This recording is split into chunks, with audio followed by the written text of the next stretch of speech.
Hi guys, tonight we're stepping into a quiet, soft world where the modern night slowly fades and something much older begins to whisper underneath it. You're lying down in the comfort of your room, maybe the glow of a screen nearby, maybe just darkness settling around you like a familiar blanket. But in this moment, we are going to gently drift away from all of that and imagine something deeper, something older, something your mind has never fully forgotten. Because even here, in this calm and safe place, there is a part of you that still listens like an ancient watcher in the night, a part that once had to survive forests, predators, hunger, and silence that felt alive.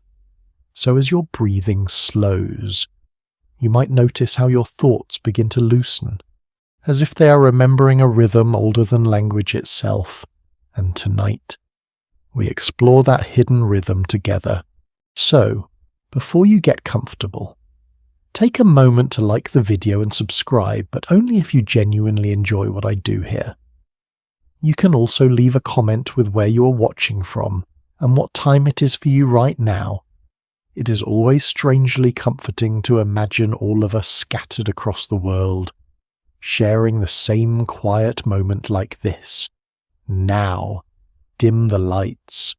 Before we begin walking through these ancient layers of the human mind, it helps to understand the world that shaped it. Long before cities, long before written language, early humans lived in small groups scattered across vast landscapes. They depended on hunting, gathering, and constant awareness of their surroundings. There was no stored security, no guarantee of tomorrow, only patterns in nature that had to be read correctly or risk losing everything. Nights were especially important, because darkness was not just the absence of light, it was the presence of uncertainty. In the early stages of human evolution, survival was shaped by immediate experience. A rustle in the grass could mean wind, or it could mean something watching. A distant sound could be harmless, or it could signal danger. This constant need to interpret the world quickly helped shape what scientists today call the survival instinct, a set of deeply embedded reactions that still live inside modern humans. One mainstream historical understanding suggests that early Homo sapiens developed heightened threat detection as they migrated across unpredictable environments. Life was not stable, and adaptation required sensitivity to change. Yet some anthropologists argue that this sensitivity may have been even more social than environmental, shaped by cooperation and competition within groups rather than predators alone. Researchers continue to question whether fear of nature or fear within the tribe played a larger role in shaping the modern human mind. And here is something quietly fascinating. In many prehistoric sites, archaeologists have found evidence that early humans sometimes arranged sleeping areas in tight circular formations. This likely provided warmth and protection. But it may also have created a shared sense of safety, a kind of ancient emotional insulation against the dark. A small detail, almost easy to overlook, yet it speaks softly about how deeply connection mattered.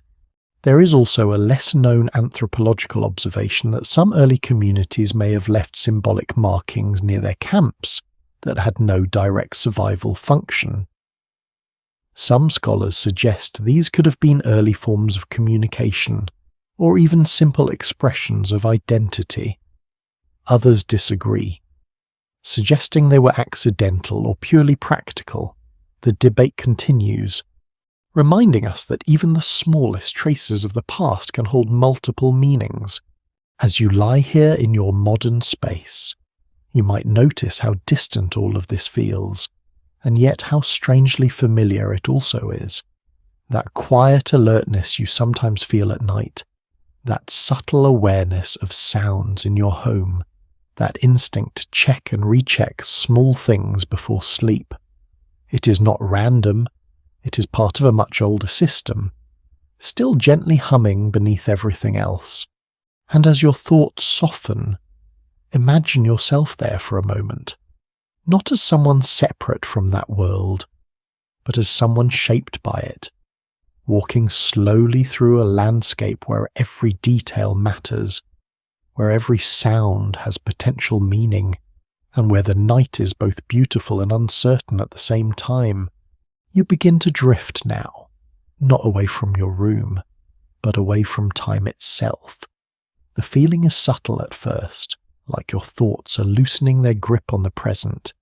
The quiet around you becomes something older, heavier, as if the air itself has changed texture.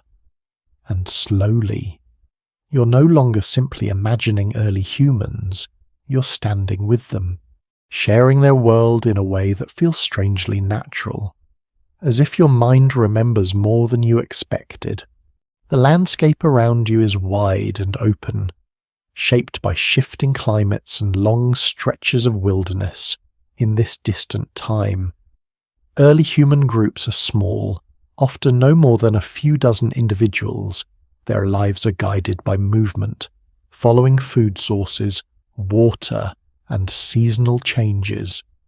There are no permanent homes in the way you understand them today. Instead, there are temporary shelters made from branches, hides, and stone arrangements that offer just enough protection from wind and night. One mainstream historical fact is that early Homo sapiens, around 300,000 years ago, began developing more complex tools made from stone and bone, allowing them to process food more efficiently and defend themselves more effectively. This technological shift did not happen all at once, but gradually, across generations. As small improvements accumulated into meaningful survival advantages, you notice how every action in this world feels deliberate. Nothing is wasted. Even silence has purpose. When someone in the group pauses, it is not distraction, but attention. They are reading the environment, scanning for movement in grass, listening for birds that might signal danger, or tracking the behavior of distant animals.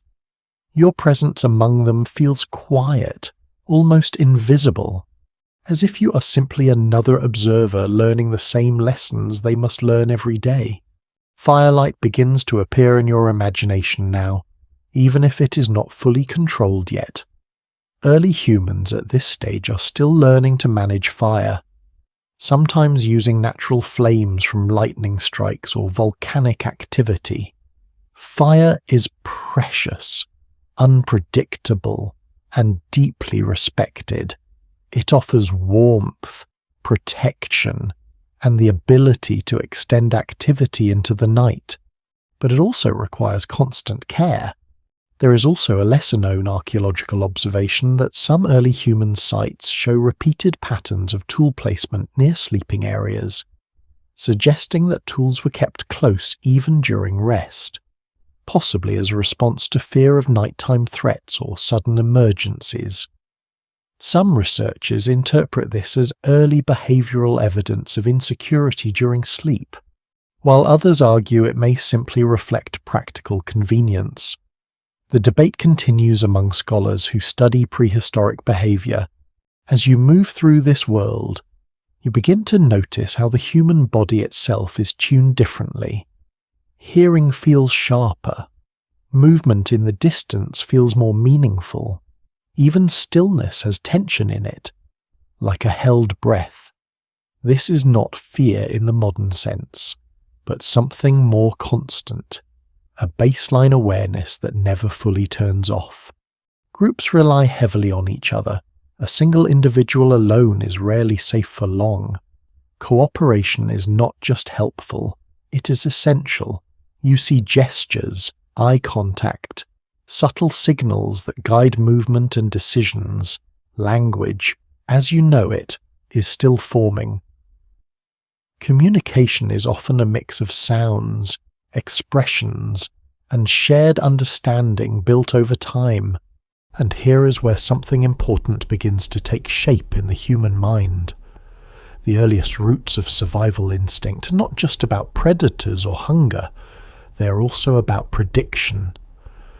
The ability to anticipate what might happen next becomes more valuable than reacting after something happens. This shift quietly changes everything about how the brain develops over time.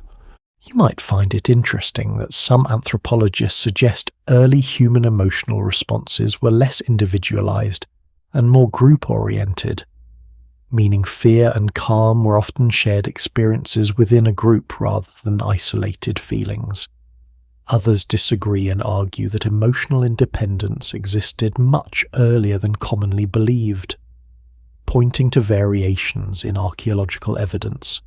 Researchers continue to question how deeply emotions were shared in prehistoric communities versus experienced individually.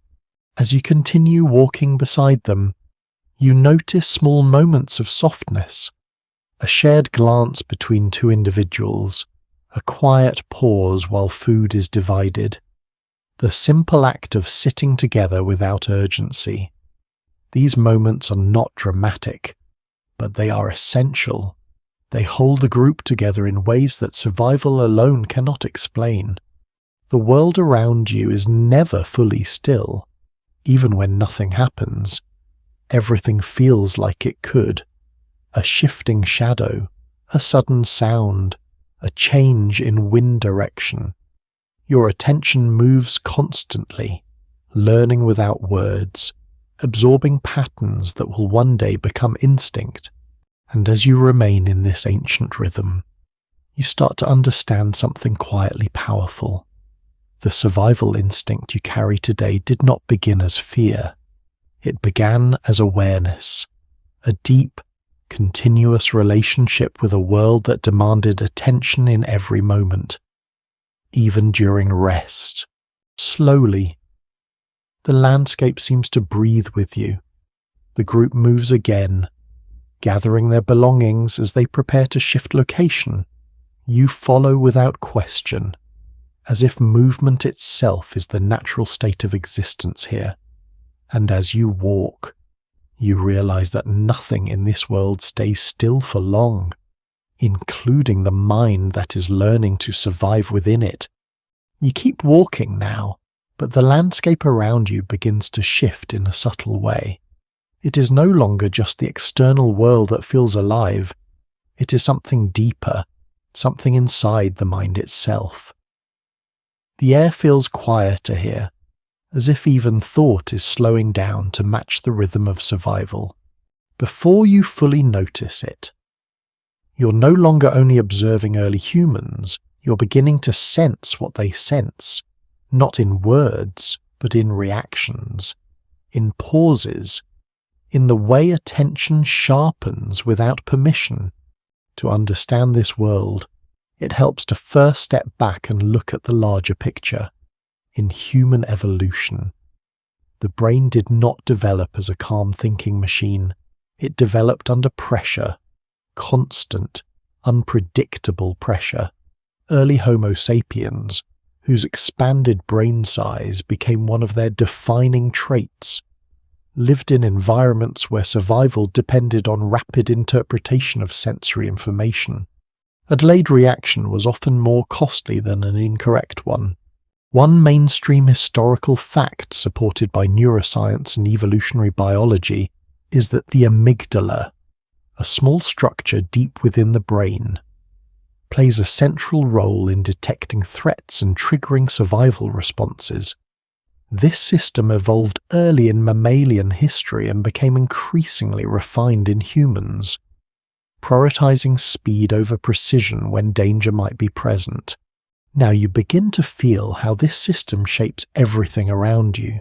In the world of early humans, attention is never relaxed for long, even during rest. There is a background awareness that never fully disappears. You notice how a group member suddenly lifts their head at the sound of distant movement. There is no hesitation. The body responds before thought fully forms. This is not imagination alone. It is biology being lived in real time. You move closer to a small gathering near a shelter made of branches and stone. The structure is simple, but carefully arranged. There is evidence of repeated use, layers of occupation built over time. Ash from past fires darkens the ground. Animal bones, carefully cracked, lie near stones that were likely used as tools. Everything here tells a quiet story of repetition, learning, and survival. Fire is now more present than before. It flickers at the center of the group, casting moving shadows that stretch and shrink across faces and ground. The light is not stable, and perhaps that instability is part of why it feels so alive. It demands attention. It refuses to be ignored. There is a lesser-known archaeological observation that in some prehistoric sites, burnt animal remains are found in patterns that suggest early humans may have been experimenting with cooking methods far earlier than previously assumed. Some researchers interpret this as evidence of controlled culinary behavior, while others argue it could simply reflect opportunistic use of natural fires.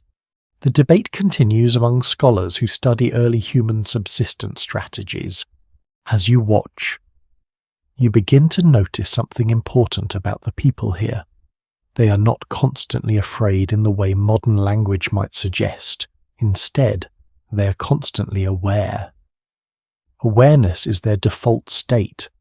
Fear is not a sudden emotion, but a background signal that rises and falls depending on context. A child moves near the edge of the firelight and is gently guided back by an adult. The gesture is quiet, almost automatic. There is no panic, only correction.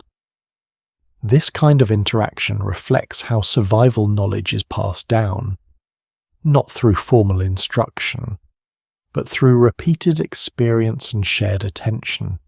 You might wonder how the brain learns to stay in such a state. The answer lies in repetition over generations. Neural pathways that respond quickly to potential threats become reinforced. Those that ignore subtle environmental changes are gradually selected against over time. This creates a mind that is finely tuned to possibility rather than certainty. And yet, even in this world of constant awareness, there are moments of stillness. You see two individuals sitting slightly apart from the group, not speaking, simply watching the fire. Their stillness is not disengagement. It is integration. They are part of the environment, not separate from it. Some anthropologists suggest that this heightened environmental sensitivity may have been one of the key advantages that allowed Homo sapiens to outcompete other hominin species. Others disagree, arguing that social cooperation played a larger role than individual perception. Researchers continue to question whether cognitive evolution was driven more by external threat detection or by complex group dynamics. As you stand here, something subtle begins to happen inside your own awareness. Sounds feel slightly more pronounced. The crackle of fire seems closer. The movement of air feels more noticeable. It is not that the world has changed. It is that attention itself has shifted. You're beginning to understand that the brain does not simply record reality. It filters it. And in a survival world, the filter is tuned toward anything that might matter for staying alive. A sudden rustle in the distance causes a brief pause in the group. Heads turn, bodies still, then, after a moment, the tension releases. It was nothing, or at least, nothing dangerous. But that brief spike of alertness leaves a trace behind, a reminder that the world is never fully predictable. There is also a quirky detail that appears in some ethnographic studies of hunter-gatherer groups. In certain modern indigenous communities that maintain traditional lifestyles, researchers have observed that individuals often develop highly specific auditory recognition skills, able to distinguish subtle environmental sounds that outsiders miss entirely. Some scholars suggest this may reflect continuity with ancient cognitive adaptations, while others argue it is primarily learned behavior shaped by environment rather than biology. You begin to see how deeply this system runs. It is not just about fear, it is about readiness, a state where the mind is always slightly forward, always slightly ahead of the body, and yet, this readiness comes at a cost. Constant awareness can be tiring. Even here, you notice brief moments where individuals lower their posture, close their eyes for just a second longer than usual, or lean into the warmth of fire as if allowing the world to soften for a moment. In those moments, something ancient and human appears, a need not just to survive, but to pause as the fire continues to burn steadily in the center of the group. You realize that the survival instinct is not a single reaction. It is a layered system. It detects, it predicts, it responds. And then, if safe enough, it allows rest. But even rest is never fully separate from awareness. And as you remain in this quiet scene, you begin to understand something fundamental. The brain you carry today is not separate from this world. It is shaped by it. Every instinct you feel, every subtle alertness at night, every unexplained sense of caution, all of it traces back to this ancient architecture of survival being formed in moments just like this. The fire crackles again, and for a moment, everything feels still enough to hold. The world around you begins to darken in a different way now, not like a room slowly dimming, but like an ancient pressure settling over the landscape. It is as if the sun itself is stepping away more cautiously, leaving behind a silence that feels heavier than before. You're still among early humans, but the feeling has changed. Awareness is sharper now, more concentrated, as if the mind itself knows what time of day means in a world without safety after sunset. In this stage of human history, night is not a backdrop, it is an active force. Early human groups living in prehistoric environments depended heavily on daylight for most tasks, such as gathering, tool-making, and movement between locations. Once darkness arrived, activity slowed dramatically, and survival became centered around staying together, staying still, and staying alert. You notice how the group subtly reorganizes itself as light fades. People draw closer to the center where firelight grows stronger.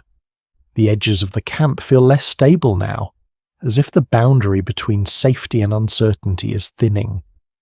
Even the wind sounds different here, moving through branches with a softness that almost feels intentional.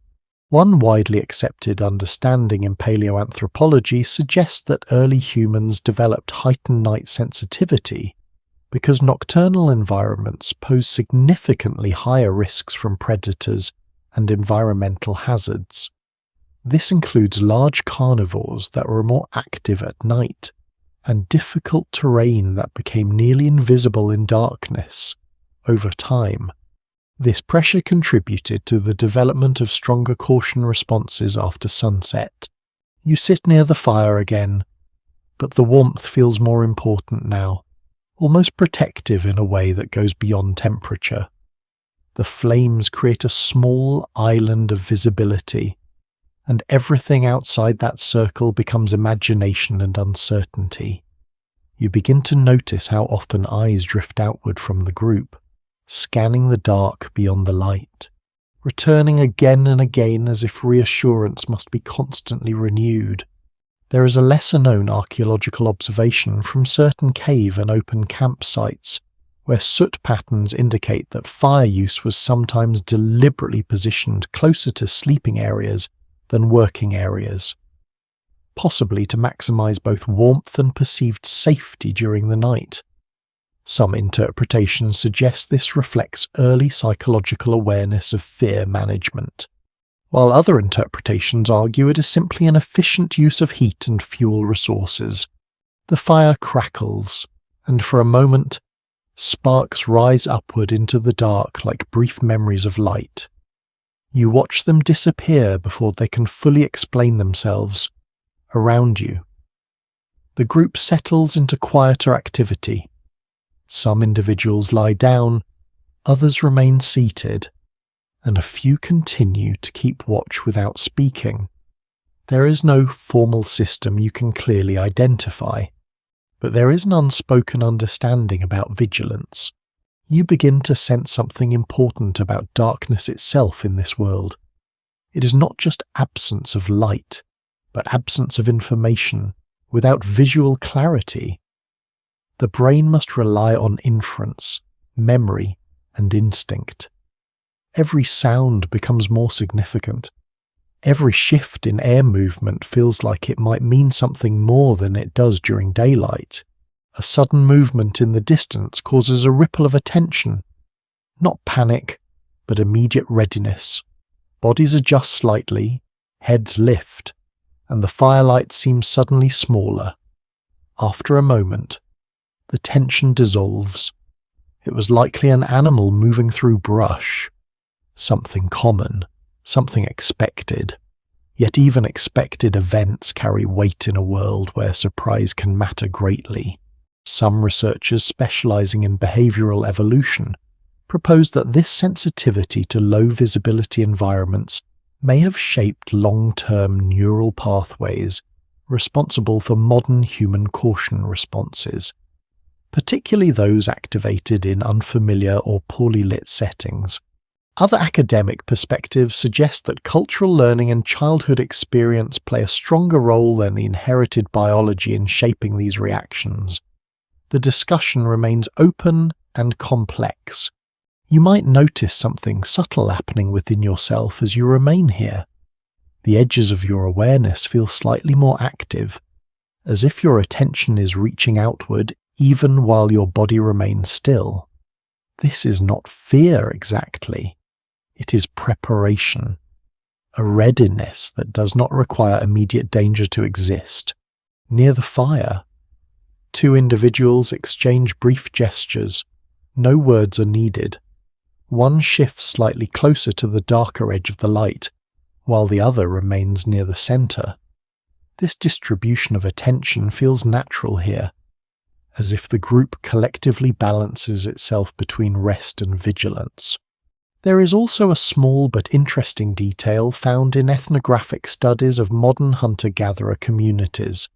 In some groups, researchers observed that nighttime storytelling or quiet vocal communication often increases slightly after sunset, even when there is no practical necessity for it.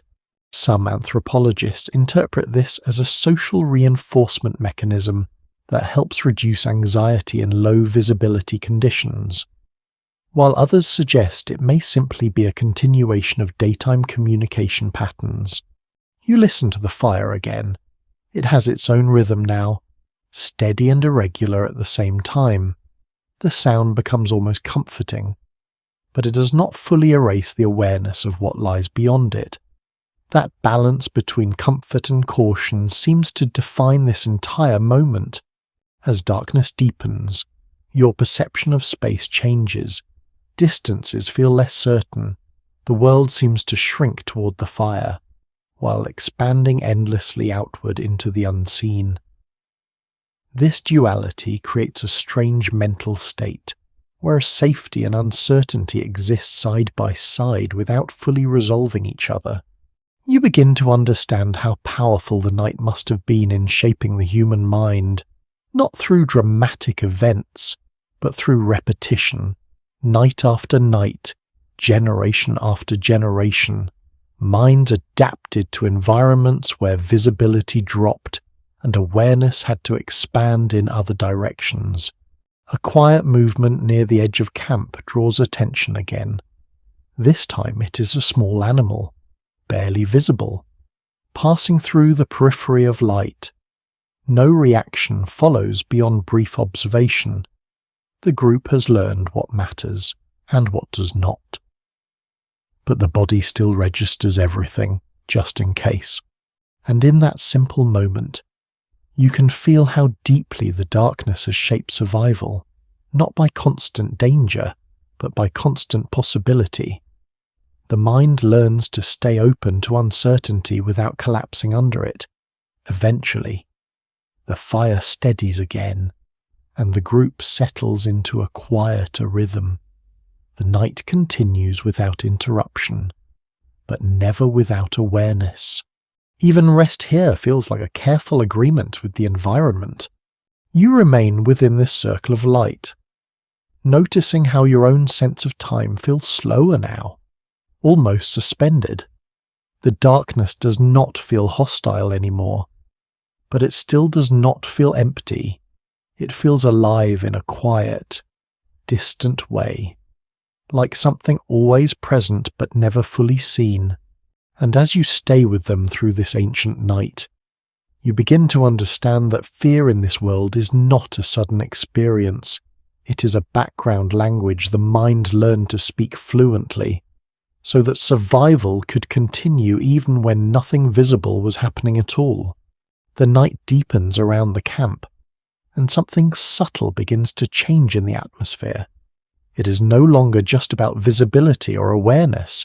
It becomes something more social, more human, as if the darkness itself pushes people closer together without a spoken agreement. You remain seated near the fire, but now you notice that survival here is not only about the individual mind reacting to danger, it is also about the group holding itself together through shared presence. In early human history, long before large civilizations formed, survival depended heavily on small cooperative groups. These groups were often composed of family units and closely bonded individuals who relied on each other for food collection, protection, and knowledge transfer. Without structured institutions, social cohesion itself became one of the most important survival tools. You observe how the group subtly rearranges itself again, not in a planned way, but through repeated habit and familiarity. Certain individuals naturally sit closer to the fire, while others position themselves slightly outward, forming a loose circle of attention. There is a quiet balance here between rest and watchfulness, almost like an unspoken rhythm that everyone understands. One widely supported idea in anthropology is that social bonding played a critical role in the success of Homo sapiens compared to other hominin species. While physical strength and environmental adaptation mattered, the ability to maintain stable cooperative relationships may have been equally decisive in long-term survival outcomes. The fire continues to burn steadily, and its light flickers across faces that appear both relaxed and alert at the same time. You begin to notice small gestures that would otherwise seem insignificant. A brief glance exchanged between two individuals, a slight adjustment of posture when someone shifts position, a quiet passing of an object from one hand to another. These microactions form a kind of silent communication system. There is a lesser-known archaeological observation from certain open-air habitation sites, where repeated spatial patterns suggest that early human groups may have consistently returned to familiar sleeping arrangements within camps, possibly indicating early forms of social familiarity mapping. Some researchers interpret this as evidence of emerging social memory, while others suggest it may simply reflect practical habit formation over repeated stays in the same locations. You settle deeper into the rhythm of the scene. The firelight now feels less like a tool and more like a shared center of gravity. Everything in the group seems to orient toward it, both physically and psychologically. Even conversation, when it happens, is soft and brief, as if speech itself has been adapted to conserve energy and maintain calm. A small moment catches your attention. A younger member of the group leans slightly closer to an older individual, watching their movements carefully.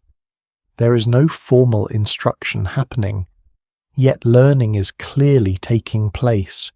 You realize that in this world, knowledge is not written or recorded. It is observed, repeated, and absorbed through proximity. Some researchers in cognitive anthropology proposed that this form of learning may have shaped the development of imitation and mirror neuron systems in the human brain. Other academic perspectives argue that imitation alone cannot fully explain the complexity of early cultural transmission, suggesting that teaching behaviors may have emerged earlier than previously thought. The discussion remains open and evolving. The night air feels cooler now, and the fire becomes even more central to comfort. You notice how often hands move toward warmth, almost instinctively. The body seems to prioritize temperature regulation as much as alertness. This dual focus on comfort and readiness creates a quiet tension that defines the entire scene. There is also a small but interesting detail recorded in ethnographic studies of modern foraging societies. In some groups, researchers observed that storytelling and verbal exchange often increase slightly during nighttime gatherings, particularly around firelight. Some anthropologists suggest this may serve to reinforce group cohesion and reduce anxiety in low-visibility environments, while others argue it is simply a continuation of daytime social behavior without specific adaptive purpose. You listen again to the fire. It does not change, but your perception of it does. Each crackle feels like a marker of time passing slowly, steadily, around you. The group begins to enter a more settled phase. Some individuals lie down fully now, while others remain partially upright, maintaining awareness even in rest. This arrangement is not random. It reflects a deeper understanding of shared responsibility. No one person is fully responsible for safety at all times, yet no one is entirely free from it either. Awareness is distributed, not centralized. It moves through the group like a quiet current. You might notice how your own sense of alertness begins to mirror this environment, even in stillness. There is a part of you that remains lightly attentive, not anxious, not tense, but simply open. This is the kind of awareness that early humans lived with constantly, shaped not by stress alone but by necessity. The fire shifts slightly as a breeze passes through, and shadows stretch briefly across the ground before returning to their original positions. It is a small movement, but it draws collective attention for a moment before settling again. The group responds not with fear, but with practiced observation. Some scholars who study prehistoric cognition suggest that this constant low level of shared attention may have contributed to the development of early social intelligence, particularly the ability to track group awareness and predict behavior based on subtle cues. Other researchers argue that environmental pressure alone could explain these adaptations without requiring complex social interpretation. The conversation between these views continues in academic circles. As the night continues, you begin to understand that survival here is not a single action. It is a continuous state of coordination between body, mind, and group. Nothing is fully separate. Even rest is part of awareness. Even silence is part of communication. And as you remain within this circle of firelight, you start to feel how deeply this ancient rhythm still echoes in modern life. in quiet moments before sleep, in the instinct to check your surroundings, in the subtle awareness of who is near you. It is all part of the same system, still gently running beneath everything else. The fire burns on, steady and patient, holding the night together as the group moves slowly toward rest without ever fully leaving awareness behind. The fire is still burning, but the night around the camp feels different now, not more dangerous, not more intense, just quieter, in a way that makes thought feel heavier. You remain among the group. But the rhythm of rest has shifted. Some bodies are still, some eyes are closed, and yet there is a subtle tension beneath everything, as if even sleep is not fully separate from awareness. As you sit there, the scene begins to shift gently, almost without transition. The warmth of the fire seems to pull you inward, not just into comfort, but into memory. Not your memory exactly, but something deeper, something carried across generations, the feeling of not having enough, the feeling of needing to prepare even when nothing is immediately wrong. In early human environments, food was never guaranteed. It was seasonal, unpredictable, and often tied to migration patterns of animals or the growth cycles of plants. Groups depended on gathering fruits, digging for roots, hunting game, and collecting whatever the land offered at a given moment. Some periods were abundant, others were sharply empty. This rhythm of plenty and absence shaped not only survival strategies, but also the emotional structure of early human life. You begin to notice how the group around you behaves differently when thinking about food, even in rest. There is a subtle attentiveness to stored resources, a shared understanding that what exists now may not exist later. This is not anxiety in the modern sense, it is preparation embedded into behaviour. One widely supported conclusion in archaeology is that systematic food storage began to appear more consistently in the Upper Paleolithic period, when humans started developing methods such as caching meat, drying fish, and storing plant materials in hidden or protected locations. These practices allowed groups to survive seasonal shortages and expand into more varied environments. You imagine, or perhaps witness, a simple storage method nearby. Not a container in the modern sense, but a carefully chosen space in the ground, partially covered with earth and stones. It is unremarkable at first glance, but it holds meaning. It represents foresight. It represents the ability to think beyond immediate hunger. There is also a lesser-known ethnographic detail observed among some modern hunter-gatherer communities, where individuals sometimes redistribute food caches in small, hidden portions rather than keeping them in a single location. Researchers suggest this behaviour may reduce risk of total loss due to scavengers or theft, while also creating a sense of distributed security across the landscape.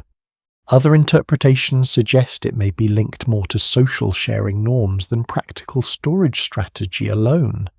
As you remain in this quiet camp, you begin to feel how deeply food shapes attention.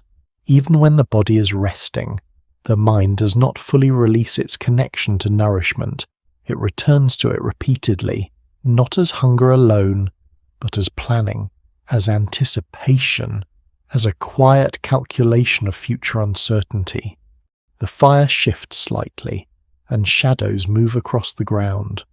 Someone nearby adjusts their position, briefly revealing a bundle of gathered materials placed close to the sleeping area. You notice how often food-related objects remain within reach, even during rest. This proximity is not accidental. It reflects a world where separation from resources could quickly become critical. In some archaeological sites, researchers have found evidence of repeated pit-like features containing plant remains and animal bones, that appear to have been stored intentionally and revisited over time. These features suggest that early humans may have developed early forms of resource management, returning to known locations rather than consuming everything immediately. Some scholars interpret this as an early form of economic planning, while others argue it may simply reflect opportunistic reuse of convenient locations. You begin to understand that scarcity is not just a condition here. It is a shaping force. It influences movement, social structure, and even emotional expression. A group that has recently experienced abundance behaves differently from one that has experienced loss. The memory of scarcity lingers longer than the memory of plenty. Near the fire, you notice a small exchange. A portion of food is divided and passed from one person to another. The act is simple, almost routine, but it carries weight. There is no written rule, yet there is clear expectation. Sharing is not optional. It is part of maintaining group stability. Some researchers in evolutionary anthropology proposed that food-sharing behaviors played a central role in strengthening cooperation among early humans, especially in environments where individual success in hunting or gathering was inconsistent. Other academic perspectives suggest that while sharing existed, it may have been more strategic than altruistic, shaped by reciprocal expectations rather than pure group cohesion. The discussion remains active and nuanced. You sit quietly as this system unfolds in front of you. It feels both familiar and distant. Familiar because modern life still carries echoes of resource planning and security. Distant because here, the stakes feel immediate, even when nothing is actively happening. There's a small detail that catches your attention. A few individuals occasionally glance toward darker edges of the camp where stored items are kept. Not frequently, but enough to suggest awareness. It is not mistrust. It is simply recognition that resources require attention, even when they are not being used. Another interesting observation from ethnographic studies of foraging societies is that food-sharing rituals often occur in specific patterns that reduce conflict, such as dividing portions in consistent ways or allowing certain individuals to distribute resources. Some anthropologists suggest this may have helped reduce tension in small groups, while others believe these patterns emerge naturally without deliberate design. The fire continues its steady rhythm. You begin to notice how its presence anchors not only the physical space, but also the emotional tone of the group. Around it, uncertainty feels slightly reduced, but never fully eliminated. The awareness of scarcity does not disappear in the presence of warmth. It simply becomes quieter. You might notice something subtle within yourself as you remain here. Even in imagination, there's a faint sense of preservation, a quiet attentiveness to what is available, what is needed, and what might be required later. This is not a modern thought imposed on the past. It is a reflection of how deeply survival systems are embedded in human cognition. The group settles further. Some individuals now fully lie down, while others maintain a soft watchfulness. The distribution of attention feels almost natural, as if the group itself behaves like a single coordinated organism responding to shared needs. In the distance, beyond the firelight, the world remains unknown, but here, within this small circle, there is structure, not perfect security, but enough organization to continue, enough trust to share, enough caution to prepare. And as you remain in this moment, you begin to see how scarcity shaped more than survival. It shaped memory, it shaped planning, it shaped the quiet habit of thinking ahead even when the present is calm. The fire burns lower now, but it still holds the night together. And within that light, the ancient instinct to preserve, to store, and to anticipate continues to live quietly, passed down without words, carried forward through time. The fire has lowered now, but it has not disappeared. It has simply changed its shape, becoming quieter, more intimate, as if the night itself has leaned in closer to listen, around you. The camp feels more settled, but not fully asleep. There is still movement, still awareness, just softened at the edges.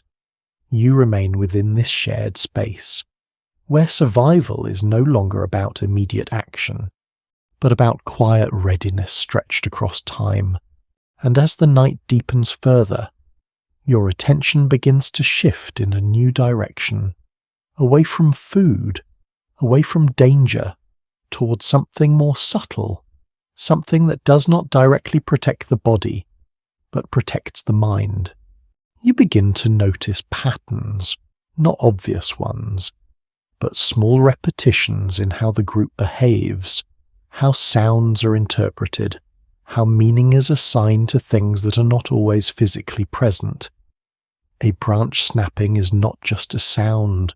A shadow is not just darkness. Everything carries possibility.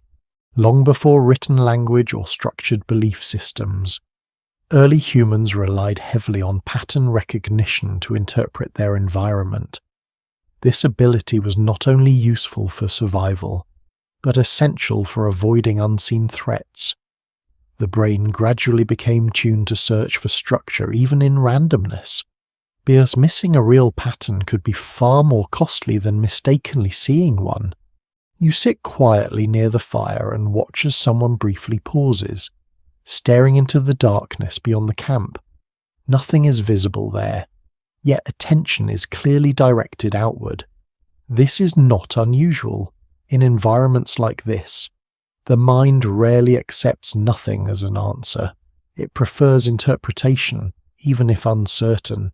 One widely accepted line of research in cognitive evolution suggests that humans developed a strong tendency toward pattern detection because environments with unpredictable threats rewarded those who could anticipate events before they fully unfolded. Over time, this led to a mind that often fills gaps in information automatically. There is a lesser-known observation from archaeological and anthropological studies of early symbolic behavior, where some cave sites show repeated markings or arrangements that do not appear to serve direct survival purposes. These may have been early attempts at symbolic thinking, or simply repeated habits with no fixed meaning. Some researchers interpret them as the earliest signs of meaning-making, while others argue they could be accidental or purely functional remnants of activity. The discussion remains open. In the camp, you notice how attention sometimes shifts toward these invisible interpretations. A sound in the distance is briefly discussed, then dismissed. But the act of discussing it matters more than the conclusion.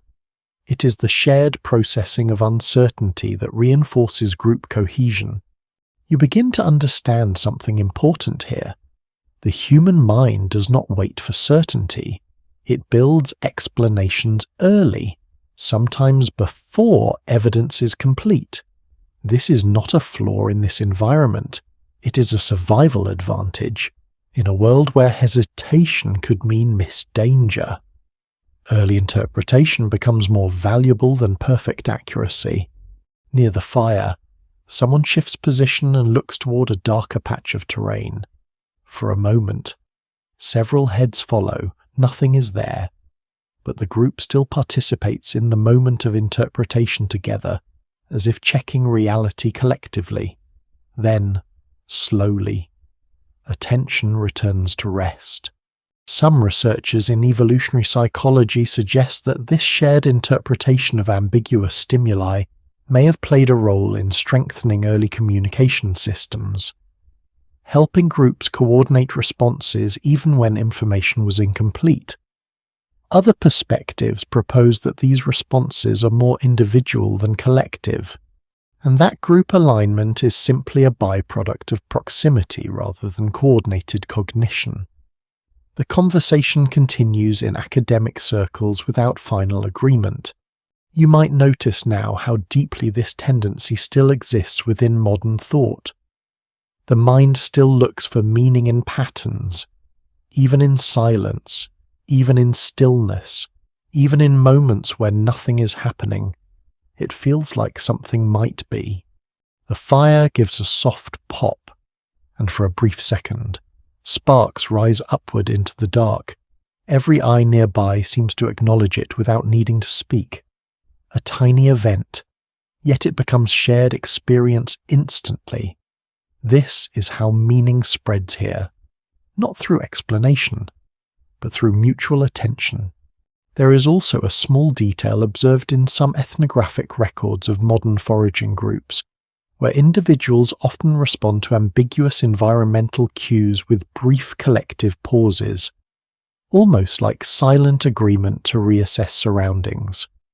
Some anthropologists suggest this may reflect ancient cognitive strategies for managing uncertainty in group settings, while others believe it is simply learned caution passed through culture rather than biology. As you remain in this quiet space, you start to feel how the brain itself is constantly working in the background.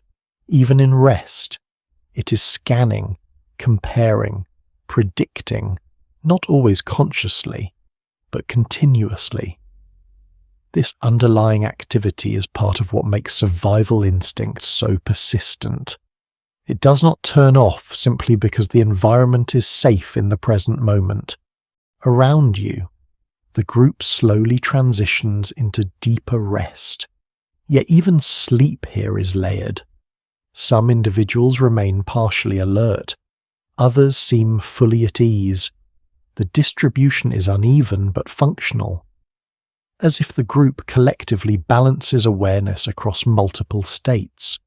And in this balance, you begin to see something fundamental.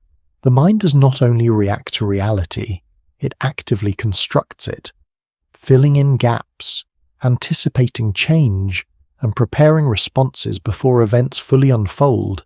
This ability, so quiet and automatic, is one of the deepest roots of human survival. The fire continues to burn low, and the night remains wide and uncertain beyond it. But within this small circle of light, interpretation itself becomes a form of safety, not because it is always correct, but because it keeps the mind engaged with possibility. And as you stay with them in this moment, you begin to sense that survival is not only about what is real, it is also about what might be. The fire is now a softer presence, more ember than flame, yet it still holds the camp together like a quiet pulse in the dark, around you. The night feels deeper, but also strangely more internal, as if the landscape outside and the landscape inside the mind are beginning to mirror each other. You are still among early humans, but something subtle has shifted again. Attention is no longer only directed outward toward survival or interpretation. It begins to turn inward, toward the body itself, toward reflexes, reactions, and the automatic responses that happen before thought can fully form. A sudden sound in the distance breaks the silence. It is not loud, but it is sharp enough to change the atmosphere instantly. Bodies respond before language appears. Shoulders tighten slightly, heads lift. Breathing pauses for a moment. Then, just as quickly, the group settles again when nothing follows. This immediate response is part of a system that developed long before modern thought. The human startle reflex is one of the oldest neurological responses, shared across many species. It allows the body to react to potential threats in milliseconds, bypassing conscious analysis entirely. In early environments, This speed often meant the difference between safety and harm. You notice how little discussion follows such moments. There is no need for explanation. The body already did its job. Awareness simply catches up afterward. One widely recognized concept in neuroscience is that the nervous system prioritizes speed over accuracy when potential danger is detected. This means that early reactions are intentionally biased toward caution, even if that caution is unnecessary in hindsight. It is a system built not for modern comfort, but for unpredictable environments where hesitation carried risk. Near the fire, you see a figure shift slightly in their sleep, then settle again. Even rest is not completely still here. The body continues to monitor the environment at a low level, responding to subtle changes in temperature, sound, and movement. Sleep is not an escape from awareness, but a reduced version of it. There is a lesser-known observation in physiological anthropology, where studies of both modern and historical foraging populations suggest that sleep in open or semi-protected environments often involves lighter sleep cycles compared to fully enclosed spaces. Some researchers interpret this as an adaptive trait shaped by long-term exposure to environmental unpredictability, while others argue it is primarily influenced by cultural sleeping arrangements rather than biology. You begin to feel this layered awareness yourself, even in stillness. There's a sense that the mind is not fully off. It is simply listening differently now, less outwardly focused, more diffuse. A small movement near the edge of camp draws brief attention again. This time it is a shifting shadow caused by wind moving through brush. The reaction is minimal, almost practiced. A glance, a pause, then return to rest. Over time, these micro-responses become part of the rhythm of survival, not dramatic, but constant. Some researchers in behavioral biology suggest that the startle response, combined with rapid reassessment, forms a two-stage system immediate reaction followed by quick evaluation. Other academic perspectives propose that what appears as a system may simply be overlapping reflex pathways that evolved independently and later converged in function. The debate continues without a single final explanation. As you remain in this quiet environment, you begin to notice something interesting about your own perception. Even imagined sounds feel slightly more present. Even imagined space feels slightly more structured. This is not because the environment is changing, but because attention itself is becoming more finely tuned. Around the fire, the group is now mostly in rest, but rest here is not uniform. Some individuals remain partially alert, their breathing slightly irregular, their posture subtly adjusted toward the center of the camp. Others are fully still, blending into the darkness except for the faint outline of their presence. This variation is important. It reflects a distributed form of awareness, where not every individual must be fully active at once. The group as a whole maintains a kind of shared vigilance, even while parts of it rest. This creates a balance between energy conservation and survival readiness. There's also a small ethnographic detail observed in some modern hunter-gatherer communities where individuals often shift sleeping positions multiple times during the night, sometimes in response to environmental sounds so faint that outsiders do not consciously register them. Some anthropologists suggest this reflects an inherited sensitivity to environmental change, while others believe it is learned behavior reinforced through lived experience. You might notice now how familiar this system feels, even from your modern life. The slight awareness when something feels off in a quiet room, the small adjustment of attention when an unfamiliar sound appears at night. These are not separate from the past you're observing, they are continuations of it. The fire gives a final small movement, a quiet collapse of glowing embers shifting inward. It does not go out, but it weakens enough that the surrounding darkness feels closer again. Yet the group does not react strongly. They have learned this cycle. Light rises, light falls, awareness adjusts, and at this adjustment, something becomes clear. The human nervous system is not designed for constant relaxation or constant alertness.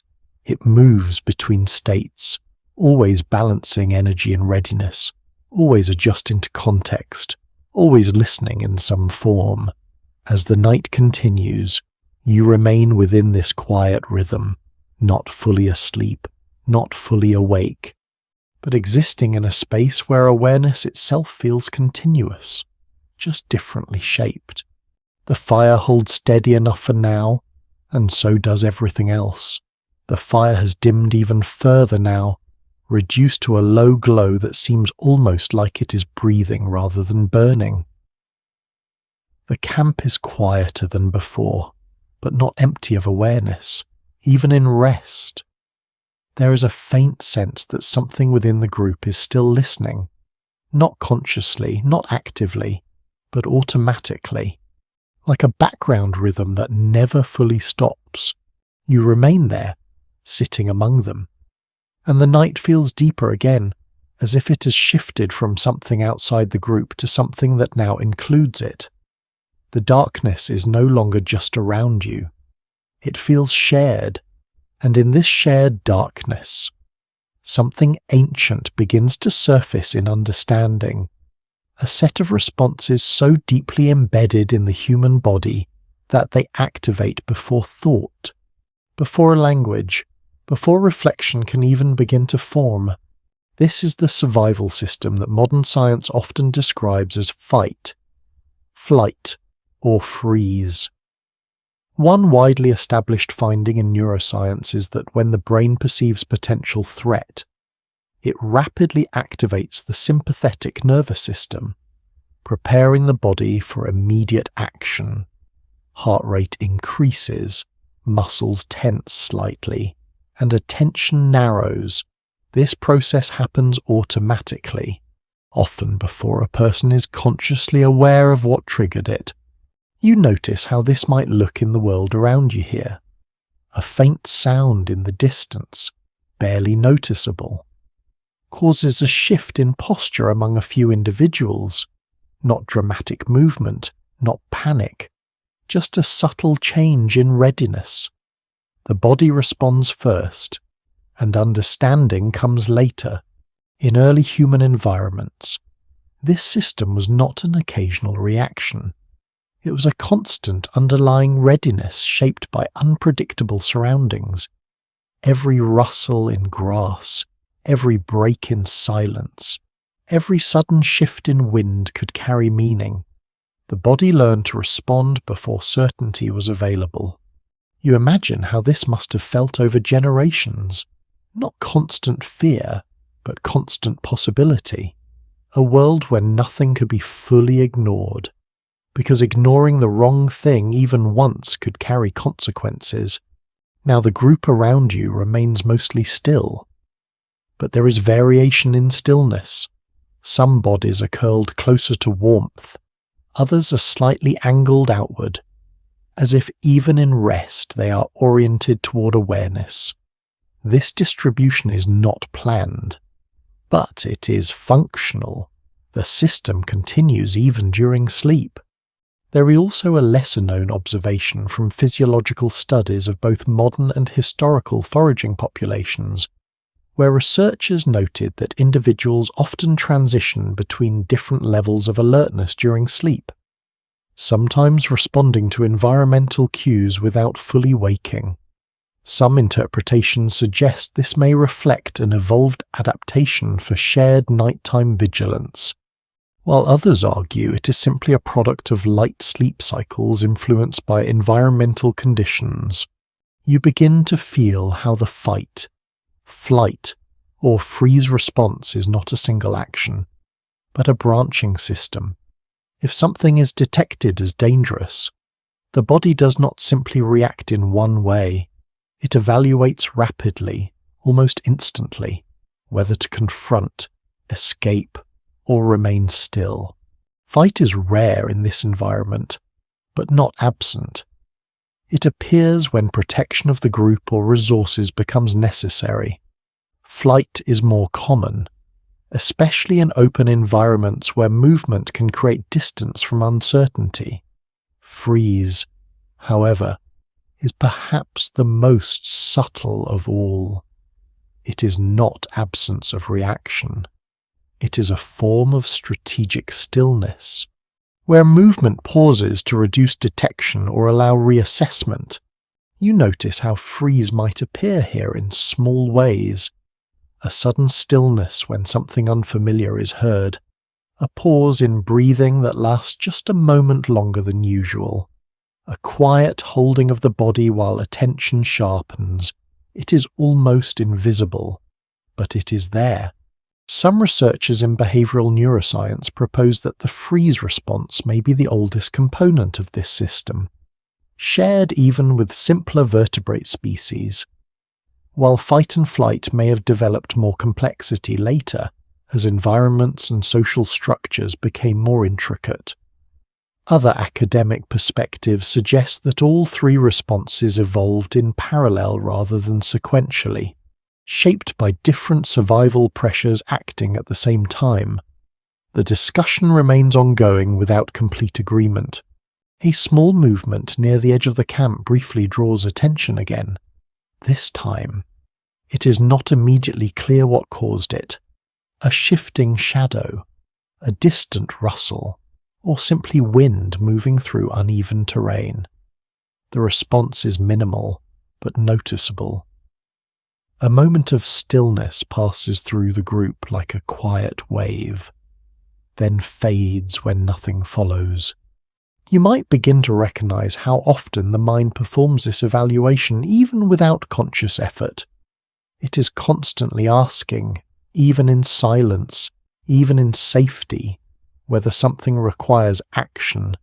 Most of the time, the answer is no. But the question itself never fully disappears. There is also a small ethnographic detail observed in some modern hunter-gatherer communities where individuals have been noted to pause briefly in response to ambiguous sounds during rest periods, sometimes without waking others, as if the body itself is testing the environment before deciding whether full awareness is necessary. Some anthropologists interpret this as evidence of finely tuned environmental sensitivity shaped by long-term adaptation, while others believe it is a learned behavior reinforced by cultural survival practices. The fire shifts slightly again, a small collapse of glowing material settling inward. The light dims for a moment, then stabilizes. No one reacts strongly. The group has adjusted to this rhythm, light changing, darkness returning, attention rising and falling like waves that never fully stop. You begin to see how deeply this system is embedded. It is not just about emergencies. It is about readiness existing beneath normal life, even now, in this quiet moment. The body is not fully off. It is simply in a different mode, one that allows rest while maintaining a thread of awareness. A distant sound passes through the environment. It is too far to identify clearly. The group does not react strongly, only briefly acknowledging it through posture changes and subtle shifts in attention. Then, as quickly as it appeared, it fades into the background again, in that moment. You understand something important about survival systems. They are not designed to be perfect, they are designed to be fast. Accuracy comes second. It is better to react and be wrong than to not react at all when survival is uncertain. And yet, despite this constant readiness, there is still calm here, not because danger is absent, but because the system itself has learned balance. Activation and rest coexist. Awareness and sleep overlap. The body does not demand constant intensity, it demands flexibility. Around you, the group continues its slow descent into deeper rest. The fire remains low but steady, holding just enough light to anchor the space. Darkness presses in gently from all sides, but it is no longer something to resist. It is simply part of the cycle. And as you remain here, you begin to feel how this ancient system still lives inside modern experience.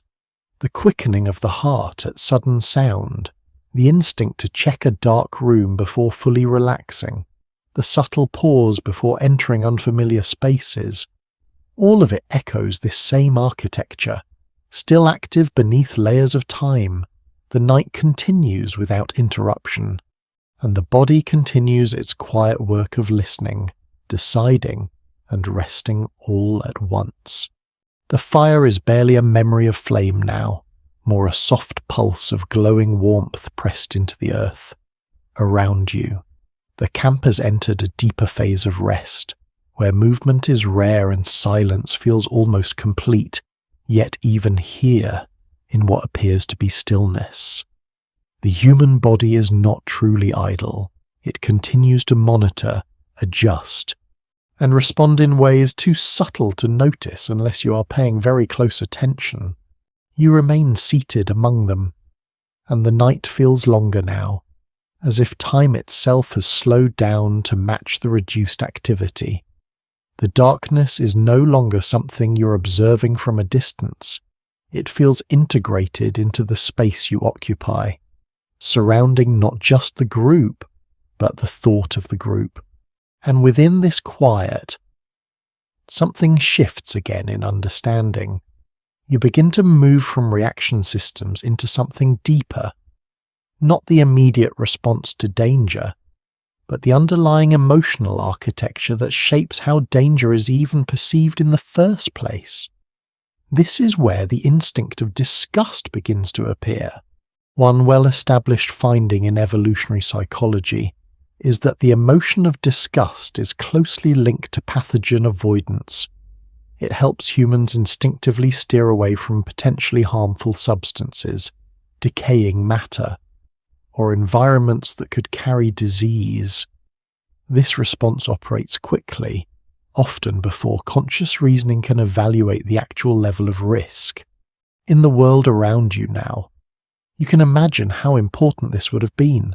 There is no medical knowledge in the modern sense, no understanding of microbes or invisible contamination. Instead, survival depends on rapid association between sensory cues and potential harm. Smell, texture, appearance, and even subtle visual irregularities all become signals. You notice how members of the group handle food remnants and natural materials with careful attention. Nothing is touched without some level of assessment. Even objects that seem harmless are treated with a kind of cautious familiarity, as if everything in the environment carries possible consequence. The body learns these associations early and deeply. A certain smell becomes linked with avoidance. A certain texture creates hesitation. A certain visual pattern triggers immediate withdrawal. These reactions are not taught through instruction. They are formed through repeated experience and survival reinforcement. There is a lesser-known observation in anthropological studies of foraging societies, where researchers noted that food handling behaviors often include subtle sorting and inspection routines that appear highly consistent across different environments. Some interpretations suggest these may reflect universal cognitive patterns tied to contamination avoidance, while others argue they are culturally shaped habits reinforced through shared practice, rather than inherited instinct alone. You sit quietly as this idea unfolds around you. The firelight, though dim, still reveals enough detail to show how carefully the group interacts with their surroundings. Nothing is rushed, everything is evaluated, even if only for a moment. Disgust, in this context, is not just rejection, It is protection. It creates boundaries between what enters the body and what should remain outside it. In doing so, it becomes one of the earliest invisible systems of health preservation. You begin to notice how this instinct extends beyond food. Certain natural materials are avoided without explanation. Areas of damp decay are given wider space. Even water sources would, in this kind of environment, require careful judgment. The mind builds categories of safety and risk based on repeated environmental feedback.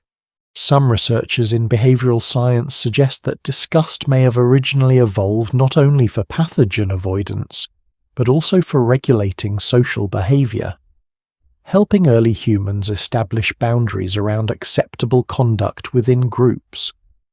Other academic perspectives propose that its primary function remained biological, and any social extensions developed later as a secondary effect.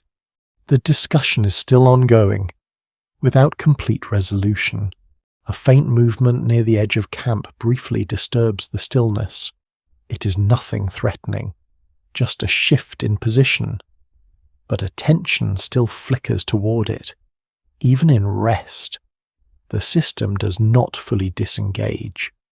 The body continues to sample the environment in low-intensity cycles, ready to escalate if necessary.